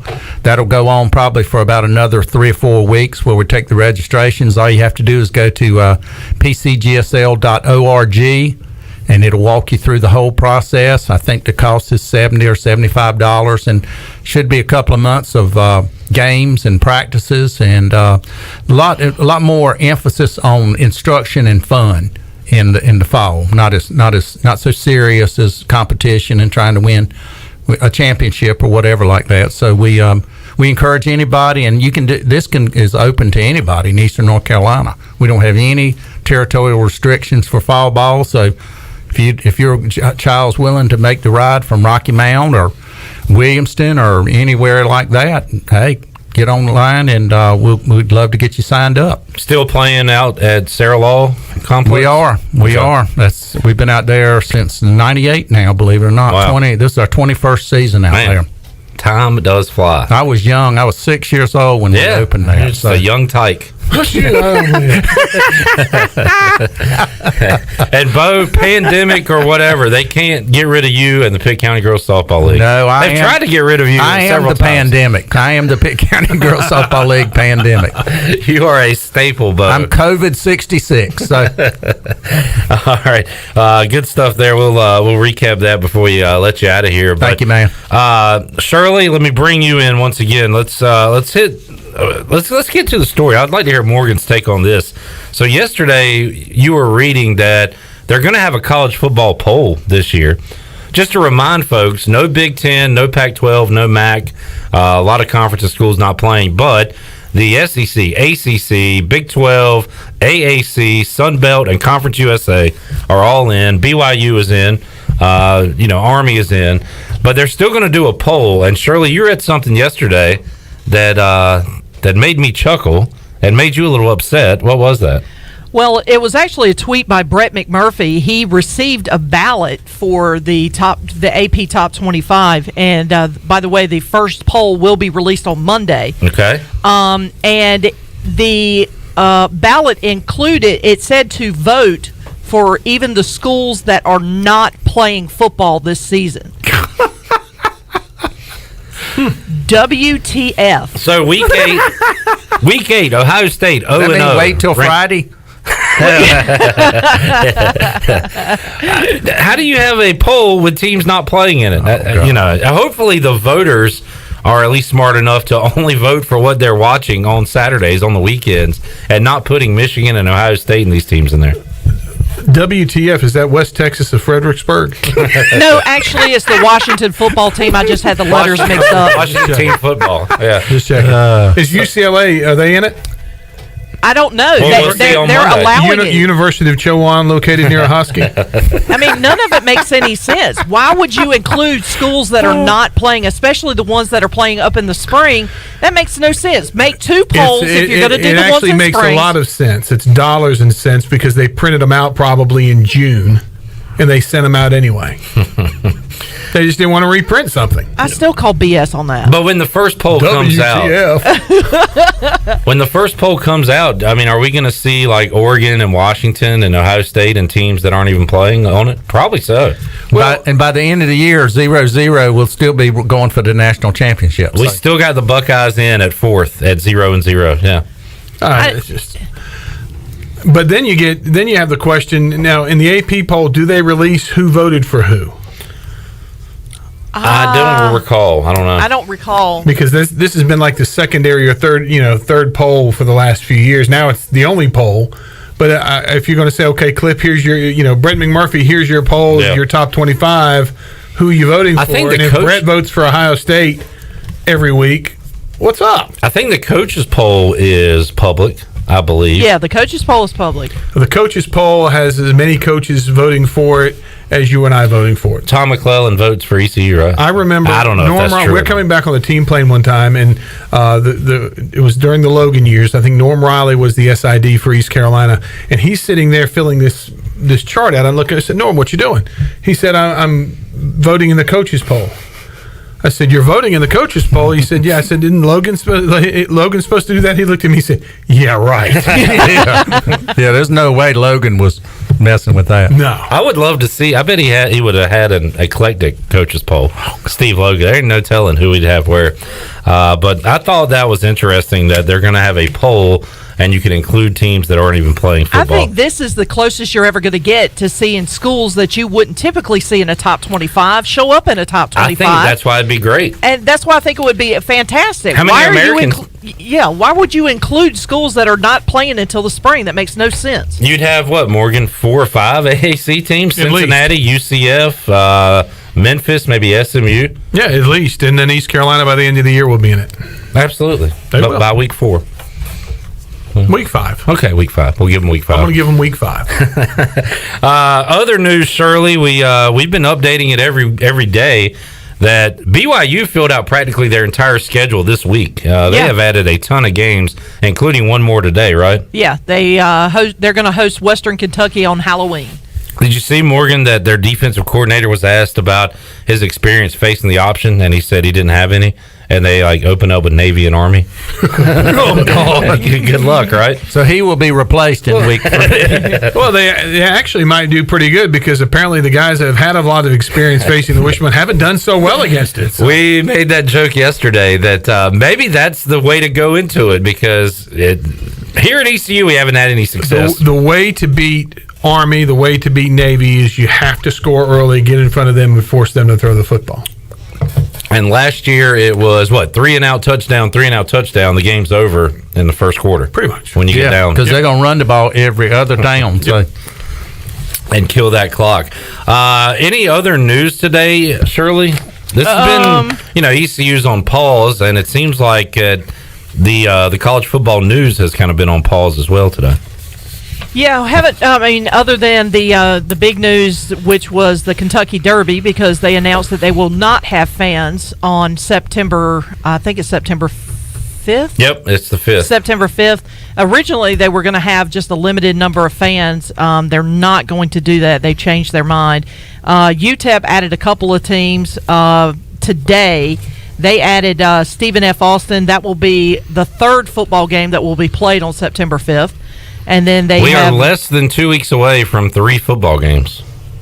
Yes. And is it going to happen, Bo? Are you optimistic? I'm very optimistic. Okay, good. And the only other thing that I'm keeping an eye on is Harold Varner. He finished his round today. He is currently 2 under. However, the cut line is 3 under, but there are still several golfers out on the course. So we need everybody to screw up. Yeah. If he finishes out in 65th place or better, he'll make the cut for the weekend. Right now, he's sitting at 69th place. So he's got a little bit of room there to make up, but we'll kind of keep an eye on it and see what happens in the next 30 minutes. He may make the cut. All right. Shirley, going back to your news story about the Kentucky Derby, I heard they also weren't going to have jockeys and that the horses had to wear masks. That's the Bo Bats we love. Wait. There you go. Thank you. All right. He'll be here all week, folks. Try the veal, tip your waiter. Oh! Let's take a time out. We'll come back. More with Morgan, more with Bo Bats. And I'll tell you what, as we go to break, let's make you a winner. Let's open up the booty bag. Booty, booty, booty, booty, booty everywhere. Booty, booty, booty, booty, booty everywhere. Yeah, boy. Bo Bats. That's right. You can win a large 2-topping pizza to Domino's of Greenville. Domino's! 3 locations in Greenville to serve you. 3-topping pizzas are only $7.99. $7.99 for carry out only. You gotta pick it up. Order online today at Domino's.com. 317-1250. That's 317-1250. Caller 12 is the winner. More with Bo and Morgan after this.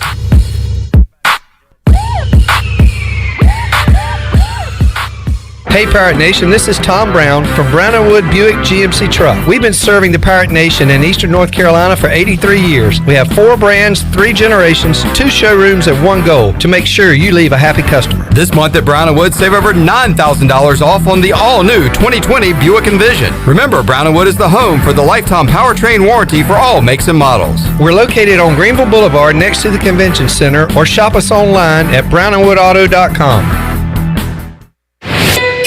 Let's turn a trip to the branch into a tap on your phone. Let's hit pause on a lost debit card without hitting pause on life. That's how First National Bank is redefining convenience with a top-rated mobile app that puts more security and control at your fingertips and friendly people to help you succeed right by your side. Let's get started at fnb-online.com or your local First National Bank. FNB member FDIC. If you are push mowing your yard using an inefficient lawn tractor, or your current zero-turn spends more time in the shop than mowing your grass, it's time you look at a Hustler zero-turn lawnmower. Residential mowers from Hustler are built like tanks and drive like sports cars. All Hustler mowers have fabricated, welded steel decks. Don't settle on cheap units with flimsy stamped decks from big box stores. Come see Ron Ayers Motorsports. It will guide you to the right mower for your property and your budget. Find us at Ron Ayers Motorsports, Highway 11 north of the airport in Greenville. At Tiebreakers, we pride ourselves on serving big, juicy wings. I'm talking big and juicy. Our chickens are the same ones that kick sand in the other chickens' faces. If our chickens played football, they'd be linebackers. The competition's chickens, they'd be skinny little kickers. Trade those kickers in for linebackers. Tiebreakers is open every day at 11 a.m. Follow Tiebreakers on Facebook and Instagram for daily updates. Your CBD store in Greenville has the highest quality CBD products in the country. Your CBD store is the first and only brand that carries USDA certified organic products such as gummies, honey sticks, and high absorption water-soluble liquids, which are all made in the United States. They even offer products for your pet. The educated staff will help you answer any questions, and you can stop in anytime to get a free sample. Your CBD store, locally owned and operated, open Monday through Saturday, 10 to 6, right beside Duck Donuts in Greenville. When you don't have time to go to lunch, let Jimmy John's deliver lunch to you. With Jimmy John's, we can get a freaky fresh sandwich to you freaky fast. Click to order at jimmyjohns.com. Dinner's great. It's one of your top 3 favorite meals. You just don't want to have to make it. Well, with Jimmy John's, you don't have to. Whether you live in a sandwich delivery zone or head into the store, you can always get a freaky fresh sandwich. Click to order at jimmyjohns.com.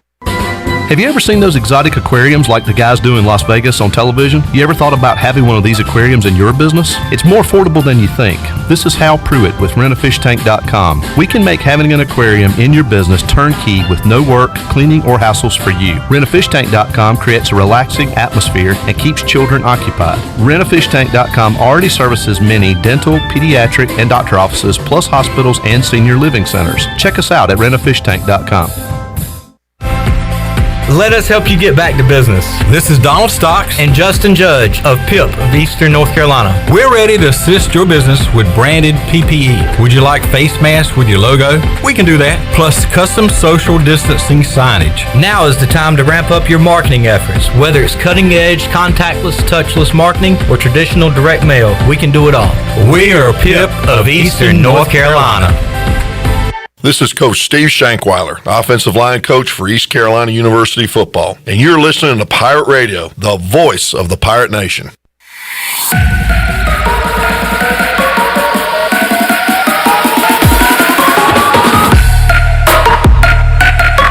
You're listening to Hour 3 of Pirate Radio Live. This hour is brought to you by your CBD store, where good health hits home. Visit your CBD store today on Arlington Boulevard across from the mall. Now, back to the show. Welcome back to the show. Hey, remember, Pitt County Firefighters will be continuing its long tradition of support for the Muscular Dystrophy Association as they kick off the annual Fill the Boot fundraising campaign to raise funds. They will be actually, dedicated firefighters from around Pitt County will hit storefronts with boots in hand. They're going to be asking pedestrians, motorists, customers, and other passersby to make a donation to MDA August 22nd and the 23rd. So that is tomorrow and Sunday from 10 a.m. until 2 p.m. in the Target Shopping Center located on Evans Street in Greenville. And they are continuing that 66-year tradition of giving strength to the MDA community. Once again, they'll be out at the Target Shopping Center tomorrow and on Sunday from 10 a.m. until 2 p.m. Now let's head back into Pirate Radio Live. Here's your host, Clip Rock. All right, welcome back into hour number 3 of Pirate Radio Live. Congrats to Ray Odom, our winner of a large 2-topping pizza to Domino's. We have emptied the booty bag for the week, but it'll be back full next week, and we'll make you a winner each and every day here on Pirate Radio Live. Coming up, if you're listening to our live edition at 6 o'clock, we have another Pirate Radio podcast, correct, Shirley? That is correct. Jonathan Ellerby is hosting it this time. And, of course, you've heard the commercials here on Pirate Radio about F3. And if you're curious as to what F3 is all about, then tune in at 6 o'clock as Jonathan will have some members of F3 ENC in the studio, and they'll give you a kind of a background on how things got started. It is over 15,000 members strong, and they have F3 stands for Fellowship, Fitness, and Faith. Thank you, Chandler. So if you're curious as to what it's all about, tune in at 6 o'clock. We'll have that for you. All right. I guess I'm an F2. I've got the fellowship, the faith, but not much fitness going on this side of the table. Hey, we need to work on that. Yeah, need to work on that part of it. We can get the old out-of-shape guy fitness group in the morning, about 9 o'clock. Yeah, roll out there a little later than the F3. I'm just glad Shirley explained what the F3 stood for. Now you know. I was going in a completely different direction. Bo's in a different club over there. Was F3 was what I said when I looked at the top 25, requirements. I was like, yeah. So we were thinking alike on that. Yeah, we were on the same page. You said 3 Fs. I heard. Yeah, 3 Fs. Yeah. Also tonight we have O's baseball, Orioles Red Sox here. Orioles on Pirate Red Radio. Sox, 7:30 tonight, and we'll have it all weekend. 7:30 tomorrow night, 1 o'clock on Sunday. Bo, they're not that terrible yet, are they? No, that's one way to say it. Yeah. The O's, no. The Red Sox, yes. Yeah, they. Oh yeah, the Red Sox awful. are terrible. We suck. No pitching. No, a lot of runs being scored in Fenway and opposing ballparks. Bo, you're a sports fan. Have you been following the pro sports, or is it too weird to watch without fans? I was talking to Morgan about. I don't watch the NBA too much, but baseball. I'm a Yankees fan, so don't throw anything at me. But I like to watch a little bit of a baseball game. Yeah, and Morgan, we've talked about it too. It is nice to be able to turn it on. Now, we want college sports, obviously, and football And are we getting football? Are we getting NFL this year? Yeah, we'll play NFL. It is so out of sight, out of mind for me with no preseason, and I don't know. You just don't see a lot about the NFL I think right now. about 10 days out from the season, you'll start the networks are going to really start pushing it, and especially you'll start seeing a lot of commercials for the leagues networks that are showing the games, that kind of thing. But we're sitting here watching the Utah-Denver game on playoff game going on. It's two questions for me. One, it's Zion's bank on the court.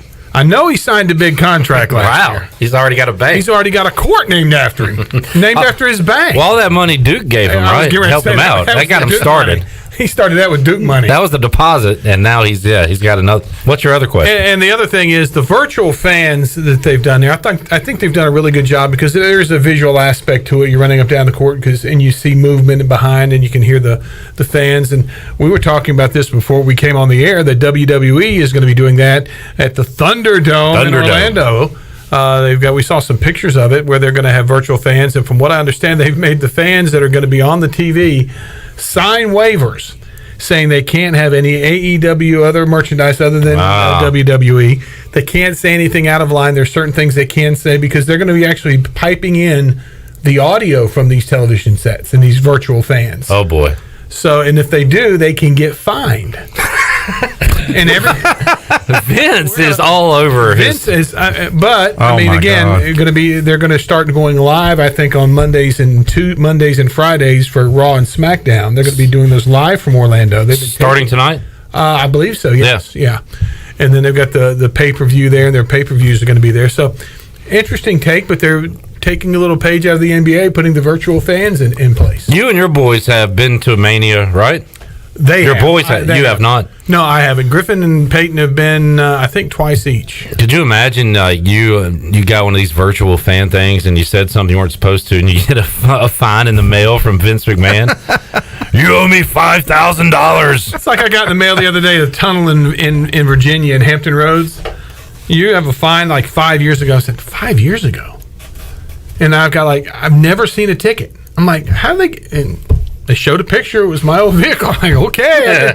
I was going, so I didn't even know there was a toll. So they're 5 years behind. Morgan's been evading the law for 5 years. They finally caught up with you, Morgan. They got me. They got you. Red-handed. All right, back to ECU football again. Under a pause right now. Morgan, how are you feeling the direction the team was going before this pause? Have they been able to get a lot of work in? As far as I know, they have. I've talked to some folks over there. Talking with Holton about football, I try. Have a good day. Yes, no, a few things, but talking with some other folks, and they seem to be very excited with where they're going. I think the offensive line is really starting to click, and they know they've got Avery Jones that's going to be playing this year. They got the running back from Arkansas that's going to be eligible. Justin Chase, the kid from NC State.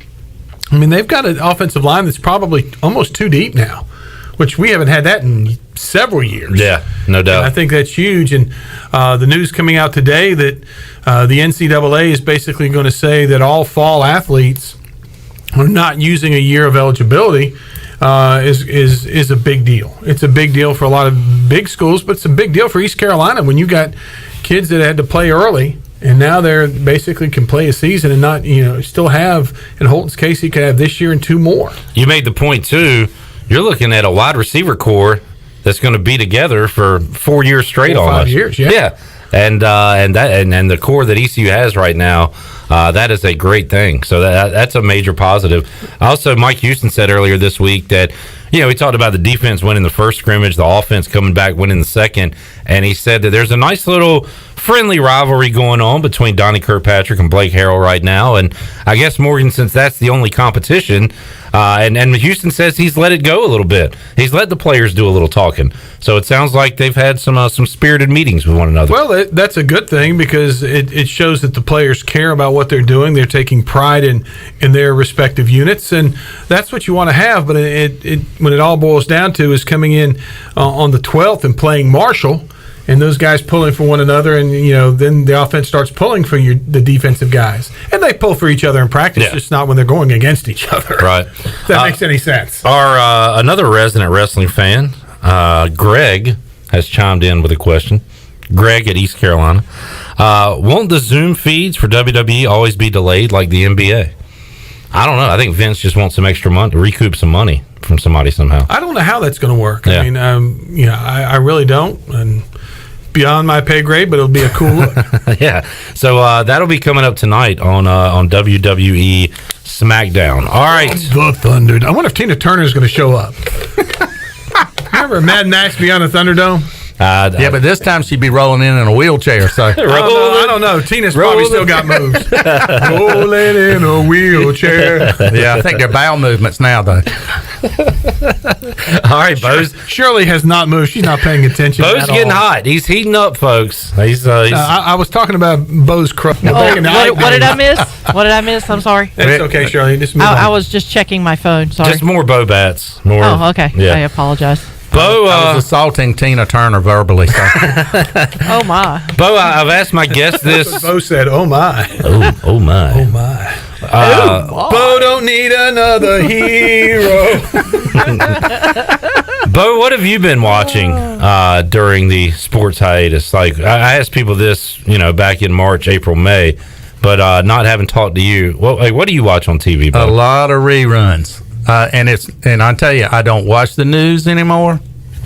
I'm old enough and intelligent enough to make up my own mind on who to vote for president and how to act like I have some sense about this COVID. Mm-hmm. So I don't want to hear it from these guys. They're painting it the way they want it to be done. Okay, all I did was ask what you watch on TV. Calm down. I've watched every episode of SUV? Law and Order? Yeah. I call it SUV. SVU. SVU, yep. I've watched that a million times. Okay. And the entire Law and Order franchise? 2.5 Men. And okay. Thank God that on DirecTV you got 6,000 channels. Yeah. 80% of them not worth a damn. So True. I didn't know that talking TV would be Bo's hot point issue, but we found it, Morgan.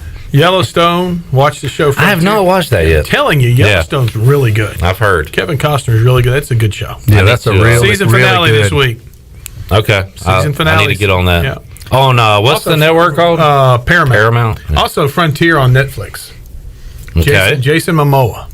Oh yeah. It's about the fur trading thing up in the Nova Scotia, Eastern Canada. Really good. It's a good show. All right, there are your TV recommendations for the weekend, folks. I'm a sci-fi buff, so I stick to, your alternate universes and things like that. I wish we were in one, right, guys? Yeah, well, I think that's my form of escapism. Yeah. What would we do if this was 40 years ago and there was 3 channels? You could see my dad had the very first remote control for TVs. He's sitting about big as a box. No, he's sitting in a chair. Morgan, go turn the channel. Oh yeah. I was my mom's remote. Yeah. Go turn the channel. That would be me too. You're right though, but it was big. It was Morgan doing it. Yeah. I watched a lot of I watch a television show called Winona Earp, which is loosely based on a graphic novel about the great granddaughter of Wyatt Earp. Winona Earp. Winona Earp. It's a Tombstone. It's sci-fi. No. This is completely. How the hell is that going to work? It's complete. It's a graphic novel. Completely. It's like I said. It's an alternate universe. But I also now that sports is back, I watch a lot of baseball. Watch a lot of WNBA because I'm a big WNBA fan. So that Winona was that the one where Winona. What's the woman that sang? Judd, yeah. That's actually her great granddaughter.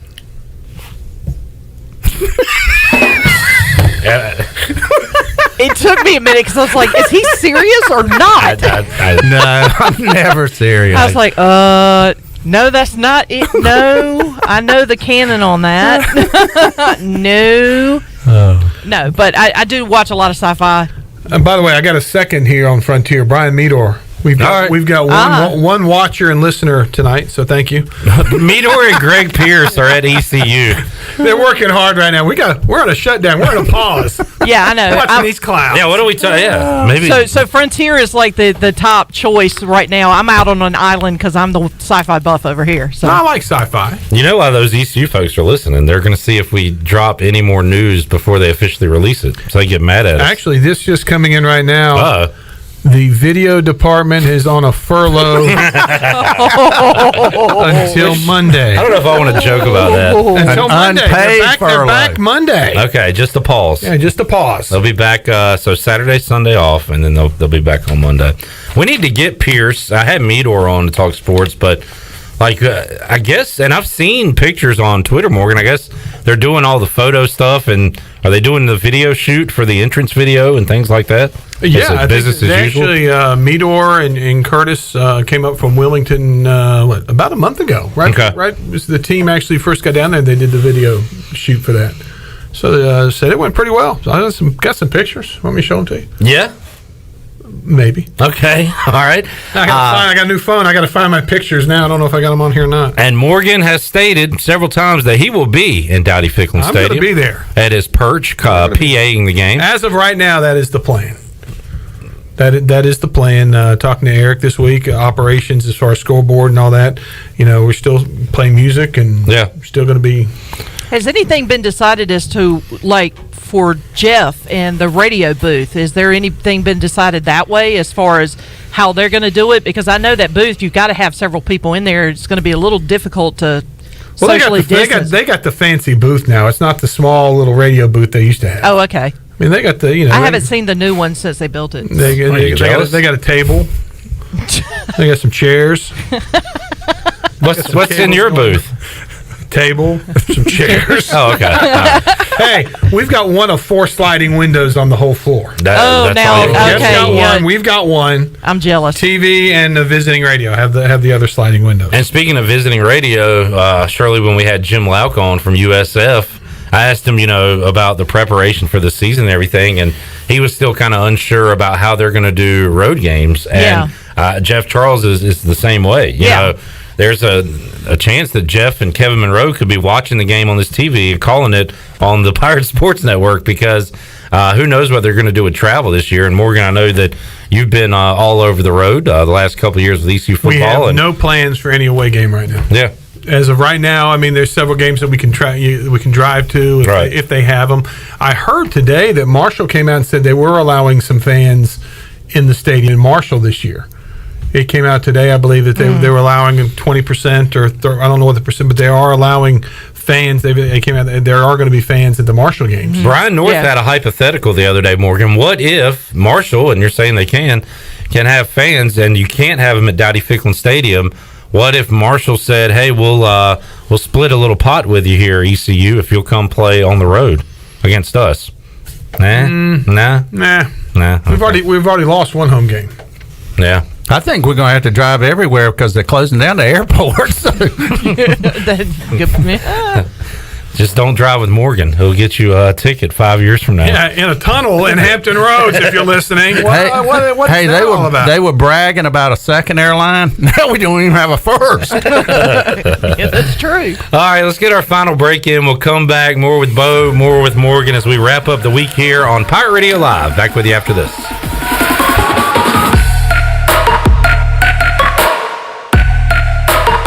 This is Stephen Igoe, publisher of HoistTheColors.net. Recruiting is the lifeblood of any college sports program, and no one devotes more coverage to the future of ECU athletics than Hoist the Colors.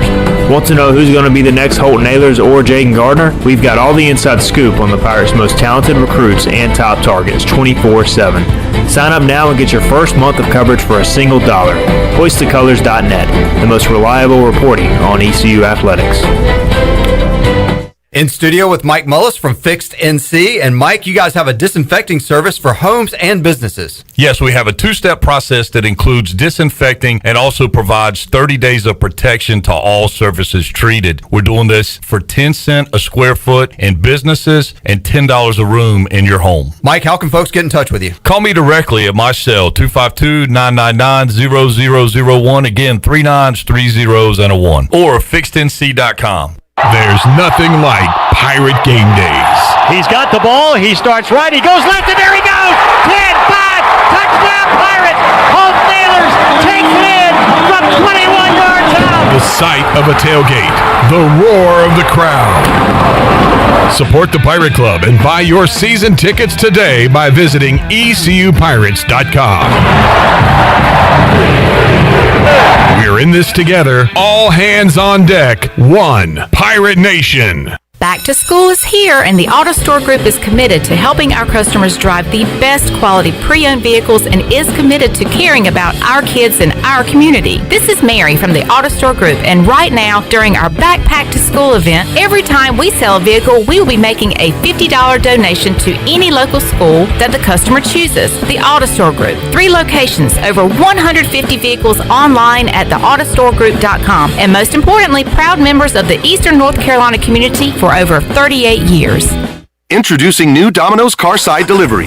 Now when you carry out, you don't even need to leave your car. So you don't have to interrupt your favorite song. It's time to drive down to the rock show. Or interrupt your kid's favorite song. We'll be friends just for one. You can interrupt this, actually. Try Domino's Carside Delivery when you carry out 3 topping pizzas for $7.99 each, and we'll carry out your order to your car contact-free. Carry out only. You must ask for this limited time offer. Prices, participation, and charges may vary. Excludes XL and specialty pizzas. Crust availability varies by size. Message and data rates may apply when using Domino's Carside Delivery. Ahoy, mateys! To keep those cars clean, you need the Pirates Cove Fast Pass. The new Pirates Cove Car Wash on 10th Street is now open. The 10th Street location is offering Fast Passes for $9.99 for new Fast Pass customers. These Fast Passes will be good at all 3 Greenville locations. Visit us on Fire Tower Road, Memorial Drive, and now on East 10th Street. And coming soon, Haviland Express Lube and Pirates Cove Car Wash in New Bern. So we have you surrounded. Pirates Cove, the official car wash partner of ECU Athletics. I'm Sam Jones, and for more than 3 generations, my folks have kept the fires burning for Eastern North Carolina Whole Hog Barbecue. At Sam Jones, you'll find our smokehouse pumping out wood-fired meats, cooked fresh every single day. There are no freezers at our place. Everything, and we mean everything, is made fresh daily, including our sides, sweets, and sauces. Stop in and see us, and I bet you'll be able to taste our passion in just one bite. At Sam Jones Barbecue, you'll find plenty of smoke, but no mirrors. Over 32 years ago, the Ronald McDonald House of Eastern North Carolina opened its doors as a place to help families stay together and close to the care they need when they have a sick child. With the addition of a second Ronald McDonald House inside the Maynard Children's Hospital, our need to serve is greater than ever as the medical community flourishes. Help us expand our mission of keeping families close as we grow to meet that need. You can show your support by making a donation to the Ronald McDonald House. Visit our website today at rmhenc.org for more information. Thank you for your support. This is ECU Assistant Football Coach Roy Tesh, and you're listening to Pirate Radio, the voice of the Pirate Nation.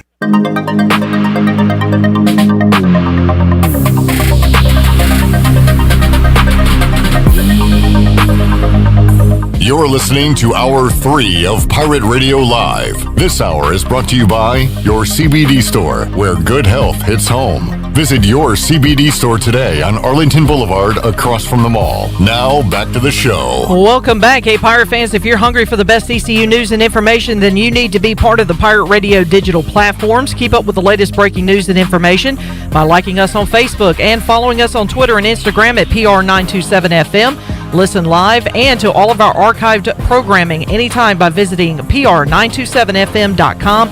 Stay connected beyond your radio dial with all of the Pirate Radio digital platforms. Now, let's head back into Pirate Radio Live. Here's your host, Clip Brock. All right, another week of Pirate Radio Live about in the books, but we'll be back with you Monday at 3 o'clock, and we'll have a lot to discuss. Hopefully the return of ECU back to the practice fields as they are in a pause right now. We will keep you up to date all weekend long on our social media sites with all the latest on Twitter, Facebook, Instagram. And, of course, back with you Monday at 3. Bo Batts and Morgan Ahlers joining me on the show today. Bo, before we go, let's hit the golf tournament and softball registration one more time. Give us the details on what you got going on. Golf tournament is October the 9th, 12 o'clock tee-off at Ironwood. And call me at 252-714-5485 for more details.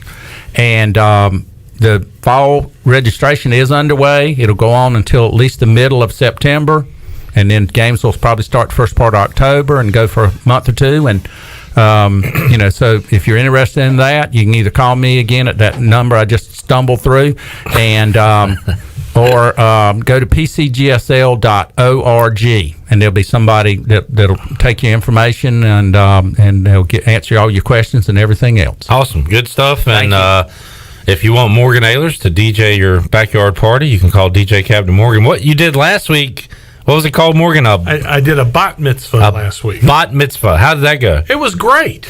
Yeah, it really was. It was the folks did it. Melissa and Cox and her family, and Ashlyn was the bat mitzvah girl, and it was a fun time. They all the young ladies had their masks on. They did the social distance. They would have danced, not around. It was fun. I had a great time. But we're used to women socially distancing when we try to dance with them. Oh, right? yeah. 6 feet's never. I've never even been 6 feet from a woman. That would be an improvement for you. 6 feet. Oh, man. All right. Shirley's cutting us off. Sorry. We can't go anymore. She's taking a pause.